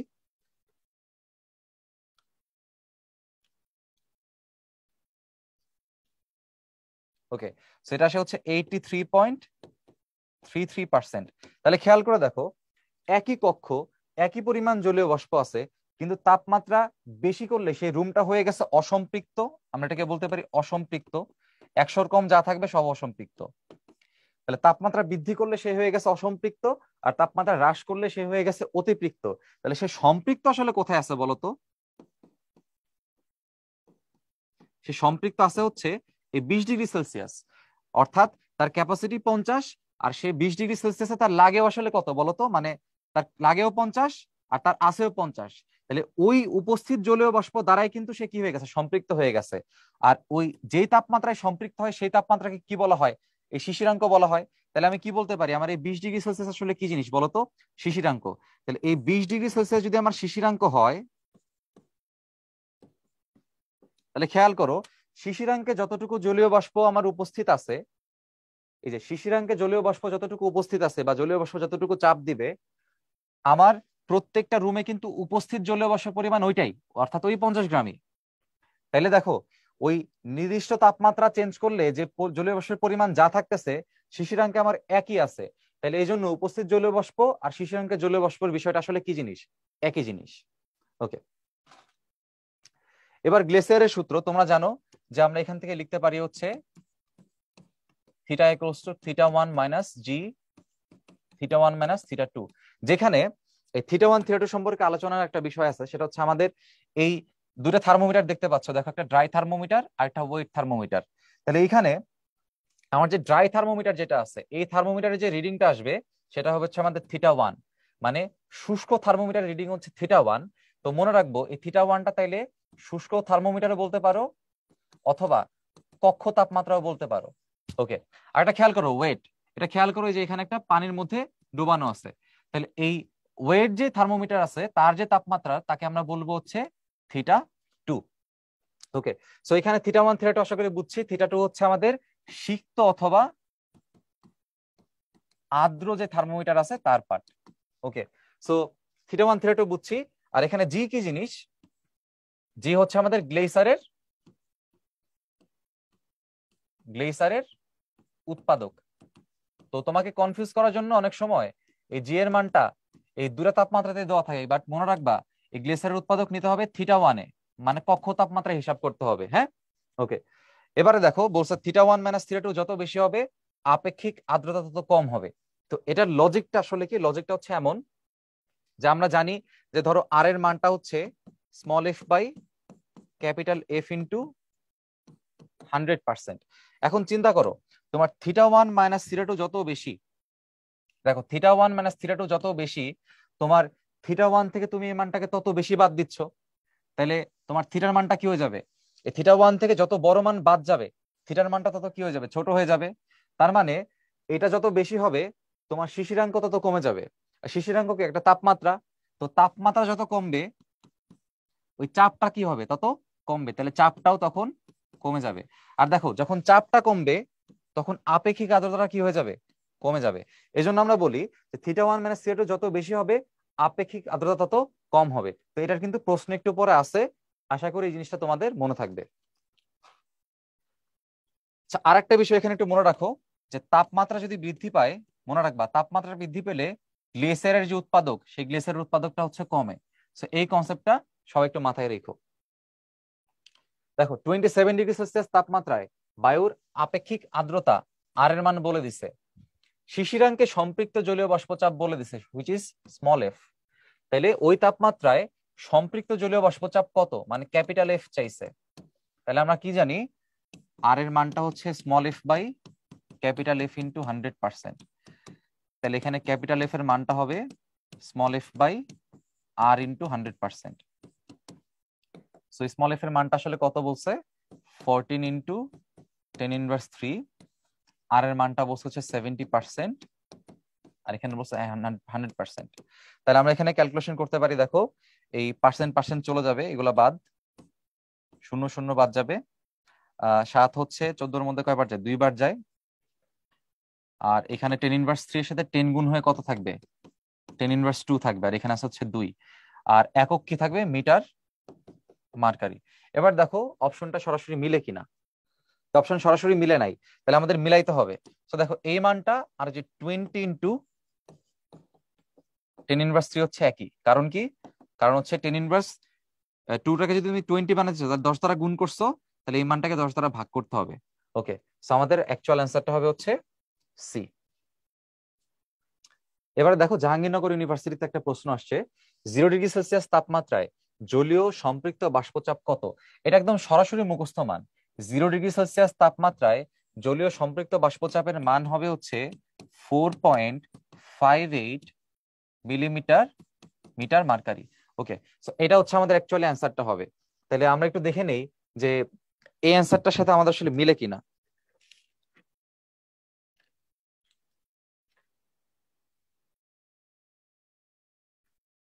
আচ্ছা দেখো, তো এখানে আমাদের মিলিমিটার মার্কারি হবে এককটা। সম্পৃক্ত জলীয় বাষ্প চাপ তাহলে আসলে কোনটা আছে, এ বি সি ডি, কোনোটা কি মিলে? কোনোটা কিন্তু মিলে না, তাহলে এখানে আসলে আমাদের উত্তর নাই, তো এখানে দাগানো যাবে না।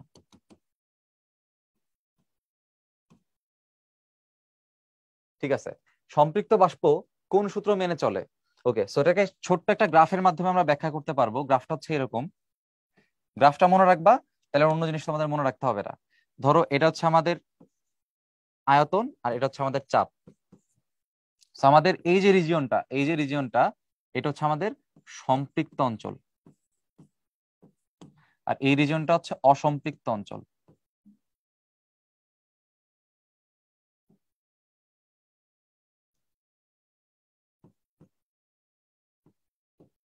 এখন দেখো, আমরা নর্মালি কি জানি, পি এবং ভি এর মধ্যে সূত্র হচ্ছে এইটা, বা গ্রাফটা হচ্ছে এরকম দেখতে। তাহলে হচ্ছে বয়েলের সূত্র। তো এই বয়েলের সূত্র আসলে কখন মানতেছে, যখন শেপটা কি এইভাবে আসছে, এবং এই শেপটা কার সাথে মিলে, দেখো অসম্পৃক্তের সাথে মিলে। তাহলে অসম্পৃক্ত বাষ্পটা হচ্ছে তোমার এই বয়েলের সূত্র মানবে। তো বয়েলের পাশাপাশি সে কার সূত্র মানবে? চার্লসের সূত্র মানবে। তো মনে রাখবা, এই অসম্পৃক্ত যে বাষ্পটা থাকে সেটা হচ্ছে বয়েলের সূত্র মানবে এবং চার্লসের সূত্র মানবে।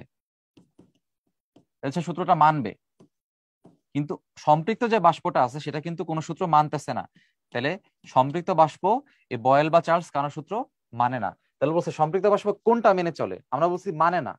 তার মানে আসলে কি, অ্যান্সার হবে কোনটি নয়। দেখো কোনটি মিথ্যা? আর্দ্রতা মাপক যন্ত্রে দুই থার্মোমিটারের পাঠের পার্থক্য হ্রাস পেলে ঝড় হতে পারে। এটা মিথ্যা না, এটা সত্যি কথা। পর্বতের চূড়ায় বায়ুচাপ কম, পানির স্ফুটনাঙ্ক কম, তাই রান্না করা সহজ। হ্যাঁ, এটাই কিন্তু আসলে আমাদের আসলে আহ কি বলতো, সত্যি না মিথ্যা একটু বলতো। দেখো কি বলছে, পর্বতের চূড়ায় বায়ুচাপ কম। আচ্ছা, বায়ুচাপ যদি কম হয়, পানির স্ফুটনাঙ্ক কম, পানির স্ফুটনাঙ্ক কম, আচ্ছা, তাই রান্না করা সহজ। তো পর্বতের চূড়ায় এই রান্না করা সহজের যে বিষয়টা, এটাই কিন্তু আসলে আমাদের মিথ্যা। তাহলে আমাদের এখানে আসলে অ্যান্সার কোনটা হবে বলতো? বি। ওকে, এবার দেখো, আহ শুষ্ক সিক্ত হাইগ্রোমিটারে বাল্বের মধ্যে তাপমাত্রার পার্থক্য অধিক যদি নির্দেশ করে, সেটা আসলে কি বোঝায়? আমরা বলছিলাম শুষ্ক হচ্ছে থিটা আর সিক্ত হচ্ছে থিটা টু। থিটা ওয়ান আর থিটা টু এর যে পার্থক্যটা, এটা যদি অধিক হয়, তার মানে কি পার্থক্য theta one minus theta two যদি অধিক হয়, আমরা কি বলছিলাম? আপেক্ষিক আর্দ্রতা কি পায়? হ্রাস পায়। তাহলে খেয়াল করে বলছে অধিক নির্দেশ করলে উচ্চ আপেক্ষিক আর্দ্রতা হবে না, নিম্ন আপেক্ষিক আর্দ্রতা হবে। তার মানে আমাদের অ্যান্সার হচ্ছে বি। কোনো একদিনের বায়ুমণ্ডলের তাপমাত্রা বলে দিছে, শিশিরাঙ্ক বলে দিছে, ফাইন। 20 ডিগ্রি সেলসিয়াস তাপমাত্রায় সম্পৃক্ত জলীয় বাষ্পের চাপ। সো 20 ডিগ্রি যেহেতু হচ্ছে ওই দিনের বায়ুর তাপমাত্রা, তাহলে এই চাপটা হচ্ছে ক্যাপিটাল এফ। আর শিশিরাঙ্কের যে চাপটা বলছে সেটা হচ্ছে আমার স্মল এফ। তাহলে আপেক্ষিক আর্দ্রতা আশা করি আমরা বের করতে পারবো। আমরা তাহলে বের করে ফেলি, small F by capital F into 100%। তাহলে দেখো 10 ইনভার্স 3, 10 ইনভার্স 3 দুই পাশে আছে, আমি আর লিখলাম না। 2/5, 2/4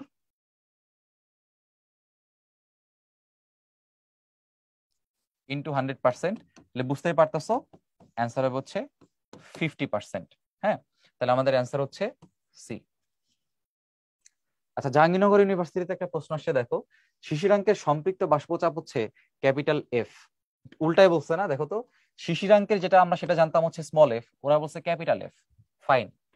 সম্পৃক্ত বায়ুর তাপমাত্রায় সম্পৃক্ত বাষ্পচাপ বলছে স্মল এফ, তার মানে একদম উল্টায় বলছে। আমরা জানতাম শিশিরাঙ্কেরটা হচ্ছে স্মল এফ, আর বায়ুর তাপমাত্রায় সম্পৃক্ত বাষ্পচাপ হচ্ছে ক্যাপিটাল এফ। তাহলে সেটাকে উল্টাই দিছে, তাহলে আমার আপেক্ষিক আর্দ্রতা যে সূত্র, সেই সূত্রটাও কি হয়ে যাবে? উল্টাই যাবে। তাহলে আমার সূত্রটা আগে লিখতাম small F by capital F, এখানে ওরা অপশনটাই উল্টাই দিছে বা শর্তটাই উল্টাই দিছে, তাহলে আমার অ্যান্সার কি হবে? Capital F by small F. তাহলে দেখো অ্যান্সার সাথে কোনটা মিলে? সি। ঠিক আছে, আর শর্ত যদি আগের মতোই রাখতো, আমরা যেভাবে শিখছি সেটাই রাখতো, তাহলে কিন্তু অ্যান্সার কি হইতো? বি হইতো। বাট এখানে কিন্তু একটু ট্রিক খাটাইছে, জিনিসটা ধরতে হবে। ঠিক আছে, কোনো একদিন সিক্ত এবং শুষ্ক বাল্ব হাইগ্রোমিটারের শুষ্ক এবং সিক্ত বাল্বের তাপমাত্রা বলে দিচ্ছে। তো দেখো এখানে থিটা ওয়ান বলছে, এখানে থিটা টু বলছে। ওই স্থানের বায়ুর আপেক্ষিক আর্দ্রতা নির্ণয় করো, মানে আর এর মান চাইছে। আচ্ছা, তাহলে আপেক্ষিক আর্দ্রতা বের করতে গেলে আমাদের কিন্তু আগে শিশিরাঙ্ক জানতে হয়। তো এখানে কিন্তু শিশিরাঙ্ক বলে দেয় নাই, তাহলে সবার আগে তুমি শিশিরাঙ্ক বের করে ফেলো। শিশিরাঙ্ক সূত্র হচ্ছে theta equals two theta one minus এত। এবার একটু ভ্যালু গুলো বসাই দাও।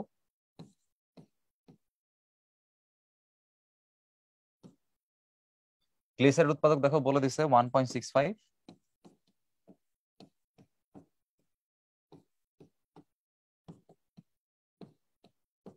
1.65 ইন্টু হচ্ছে এখানে 2, তাইলে এখানে আসলে কত আসবে? 3.30 আসবে। ওকে, 3.30 বাদ দিলে এটা আসবে 26.7 ডিগ্রি। ওকে, আমাদের শিশিরাঙ্ক হচ্ছে 27 ডিগ্রি। তার মানে কি বুঝতে পারতেছো ভাই, তোমার যে আপেক্ষিক আর্দ্রতা বের করতে হবে আর এর মানটা, এই আর এর মানের যে স্মল এফ এর যে মানটা, এটা হচ্ছে শিশিরাঙ্কের সম্পৃক্ত বাষ্পচাপ তোমরা জানো, এবং সেই শিশিরাঙ্ক হচ্ছে 6.7 ডিগ্রি সেলসিয়াস। তাহলে স্মল এফটা আসলে কত লাগবে বলো তো? 26.7 ডিগ্রি সেলসিয়াস তাপমাত্রায় সম্পৃক্ত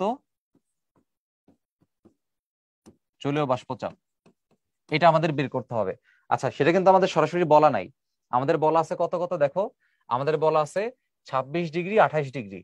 তাহলে 27 এর আশেপাশে হচ্ছে 26, 26.7 আশেপাশে 26 আর 28। তাহলে এই দুটো আমাদের নিতে হবে, এবং এই দুটো নিলে দেখো তাপমাত্রার যে পার্থক্য সেটা হচ্ছে এই 25 দিয়ে আর 27 দিয়ে হিসাব করতে হবে।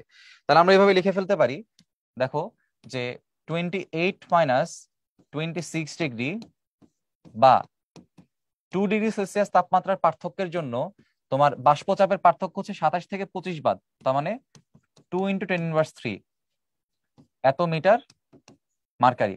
তাহলে আমাদের কতটুকু লাগবে দেখো তো, 26-এর সাথে 0.7 গুণ করতে হবে। তাইলে আমরা এখানে কি করতে পারি, 1 ডিগ্রির জন্য কত হবে, 2/2 × 10⁻³। তাহলে 0.7 ডিগ্রি সেলসিয়াসের জন্য কত হবে, গুণ করতে হবে, সো 0.7 × 10⁻³। তাহলে এই মানটা কি করতে হবে, এই মানটা হচ্ছে 26-এর সাথে যোগ করতে হবে যাতে 26.7 আসে। তো 26-এর জন্য কোনটা আছে, প্রথমটা। সুতরাং আমার স্মল এফ এর মানটা হবে হচ্ছে ওই 26 ডিগ্রির জন্য সাথে 0.7টা যোগ করতে হবে। তাহলে যোগ করলে আমাদের অ্যান্সার আসে 25.7 × 10⁻³ মিটার মার্কারি। ওকে, স্মল এফ এর মান বের করে ফেলছি। আর তোমরা জানো ক্যাপিটাল এফ আসলে কোনটা, ক্যাপিটাল এফ হচ্ছে ওই দিনের যে তাপমাত্রা বা থিটা 1 অথবা যে শুষ্ক যেটা আছে ওই তাপমাত্রার যে সম্পৃক্তটা। তাহলে ওই দিনের তাপমাত্রা হচ্ছে 30 ডিগ্রি। আর তুমি খেয়াল করো 30 ডিগ্রির যে সম্পৃক্ত জলীয় বাষ্পচাপ সেটা সবার লাস্টে, তাহলে এটা হচ্ছে আমাদের ক্যাপিটাল এফ বলা আছে। সো ক্যাপিটাল এফ বলা আছে, স্মল এফ বের করছি, তাহলে অ্যান্সারে চলে আসবে আর এর মান হবে small F by capital F into 100%। তাহলে এখানে মান বসাই দাও, স্মল এফ হবে 25.7 ইন্টু 10⁻³, আর ক্যাপিটাল এফ হবে 35 ইন্টু 10⁻³। তাহলে আমরা একটু হিসাব করে দেখি, চলো কত আসে।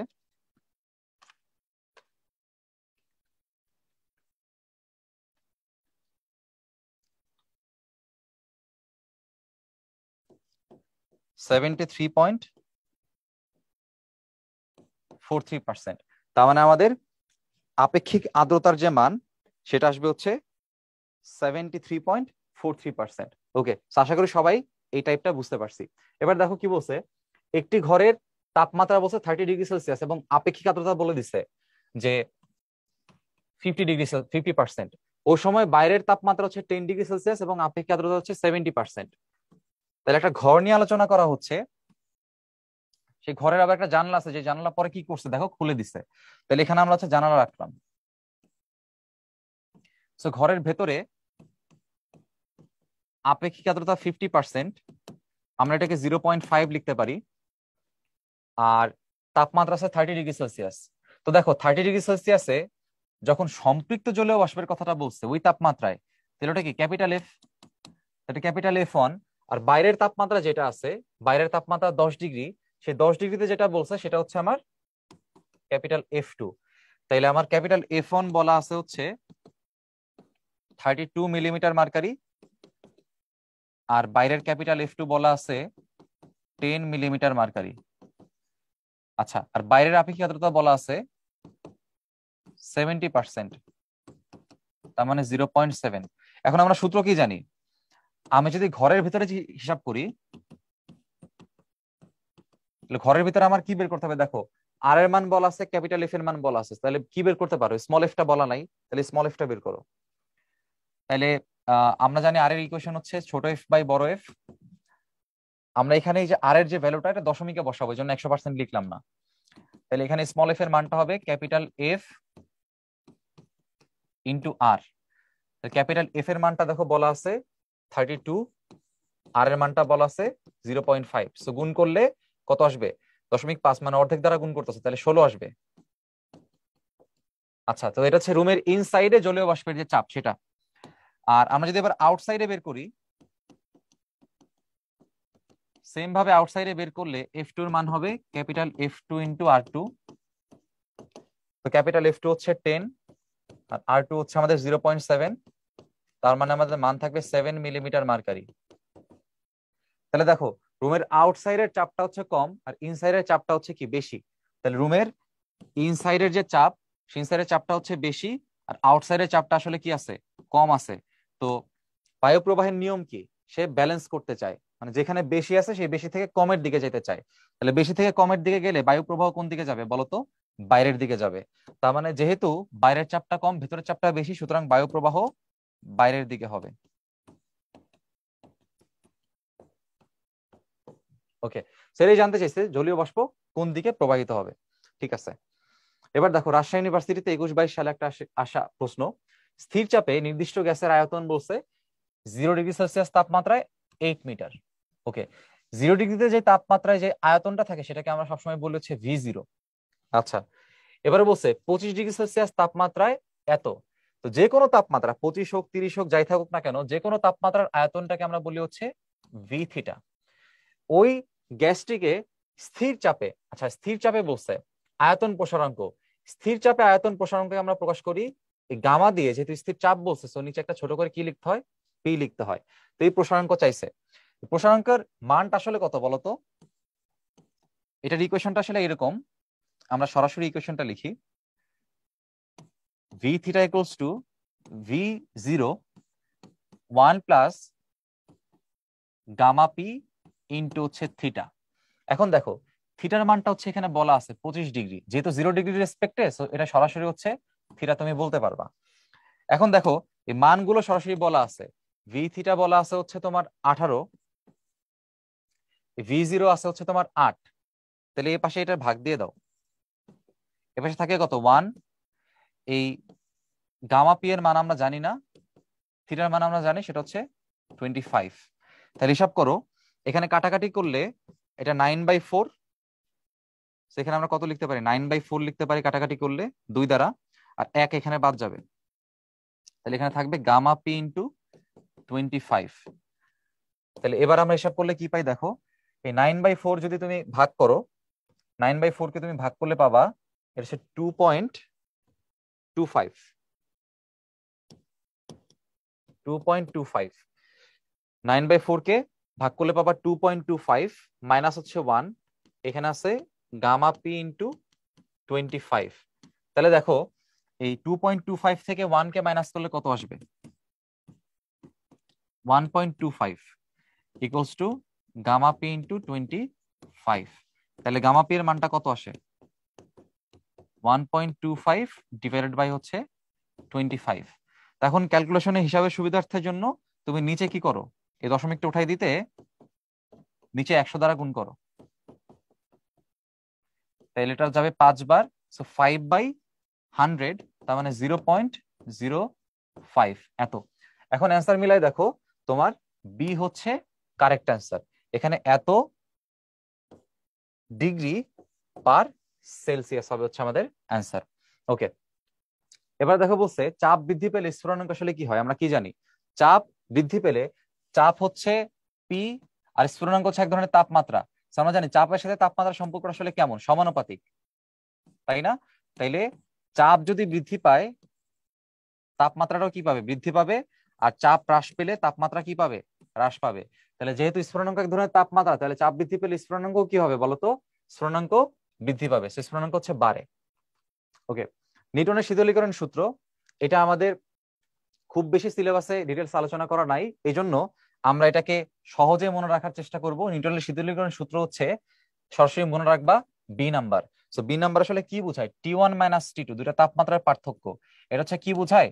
বস্তু এবং পারিপার্শ্বিক, মানে বস্তুর আশেপাশে যা আছে, সে বস্তু এবং বস্তুর যে পারিপার্শ্বিক, সে পারিপার্শ্বিকের তাপমাত্রার কি পার্থক্য। আর এই যে ই যেটা বুঝাইতেছে এখানে, ই বুঝাইতেছে তাপ বর্জনের হার। অর্থাৎ একটা বস্তু যে আসলে শীতল হয়, সেই শীতল হওয়ার যে হারটা বা তাপ বর্জনের যে হারটা, সেটা হচ্ছে বস্তু এবং পারিপার্শ্বিকের তাপমাত্রার পার্থক্য যত বেশি হবে, সে তত বেশি কি হবে? শীতল হবে। এটাই আসলে বলা হয়েছে। ওকে, সেটাকে সরাসরি মনে রাখবা। এবার দেখো কি বলছে, কেউ যদি পাহাড়ের চূড়ায় পানি ফুটাতে চায় তবে কত তাপমাত্রায় ফোটাতে হবে। দেখো, পাহাড়ের চূড়ায় চাপ কি থাকে? চাপ কম থাকে। যেহেতু চাপ কম থাকে, তাইলে তার যে স্ফুটনাঙ্ক থাকবে, স্ফুটনাঙ্ক মানে তাপমাত্রা, তাপমাত্রা কি হবে? কম হবে। সো নর্মালি আমাদের স্ফুটনাঙ্ক আসলে কত হয়? নর্মালি নর্মালি হয় হচ্ছে 100°C। তাহলে পাহাড়ের উপরে কি হবে? তাপমাত্রাটা কমে যাবে। কমে গেলে কি সে 100 থেকে কি হয়ে যাবে? কমে যাবে। তাহলে আমাদের অ্যান্সার হবে হচ্ছে 100°C থেকে কম। ওকে, সো এর মাধ্যমে হচ্ছে আমাদের দশম অধ্যায়ের যে দুটি লেকচার ছিল, সেই দুটি লেকচার শেষ হলো। আমরা আশাবাদী যে তোমরা এই লেকচার 1 এবং লেকচার 2 দেখলে এই চ্যাপ্টারে যত প্রশ্ন আসা সম্ভব সবগুলো সলভ করতে পারবা। তোমাদের জন্য অসংখ্য শুভকামনা।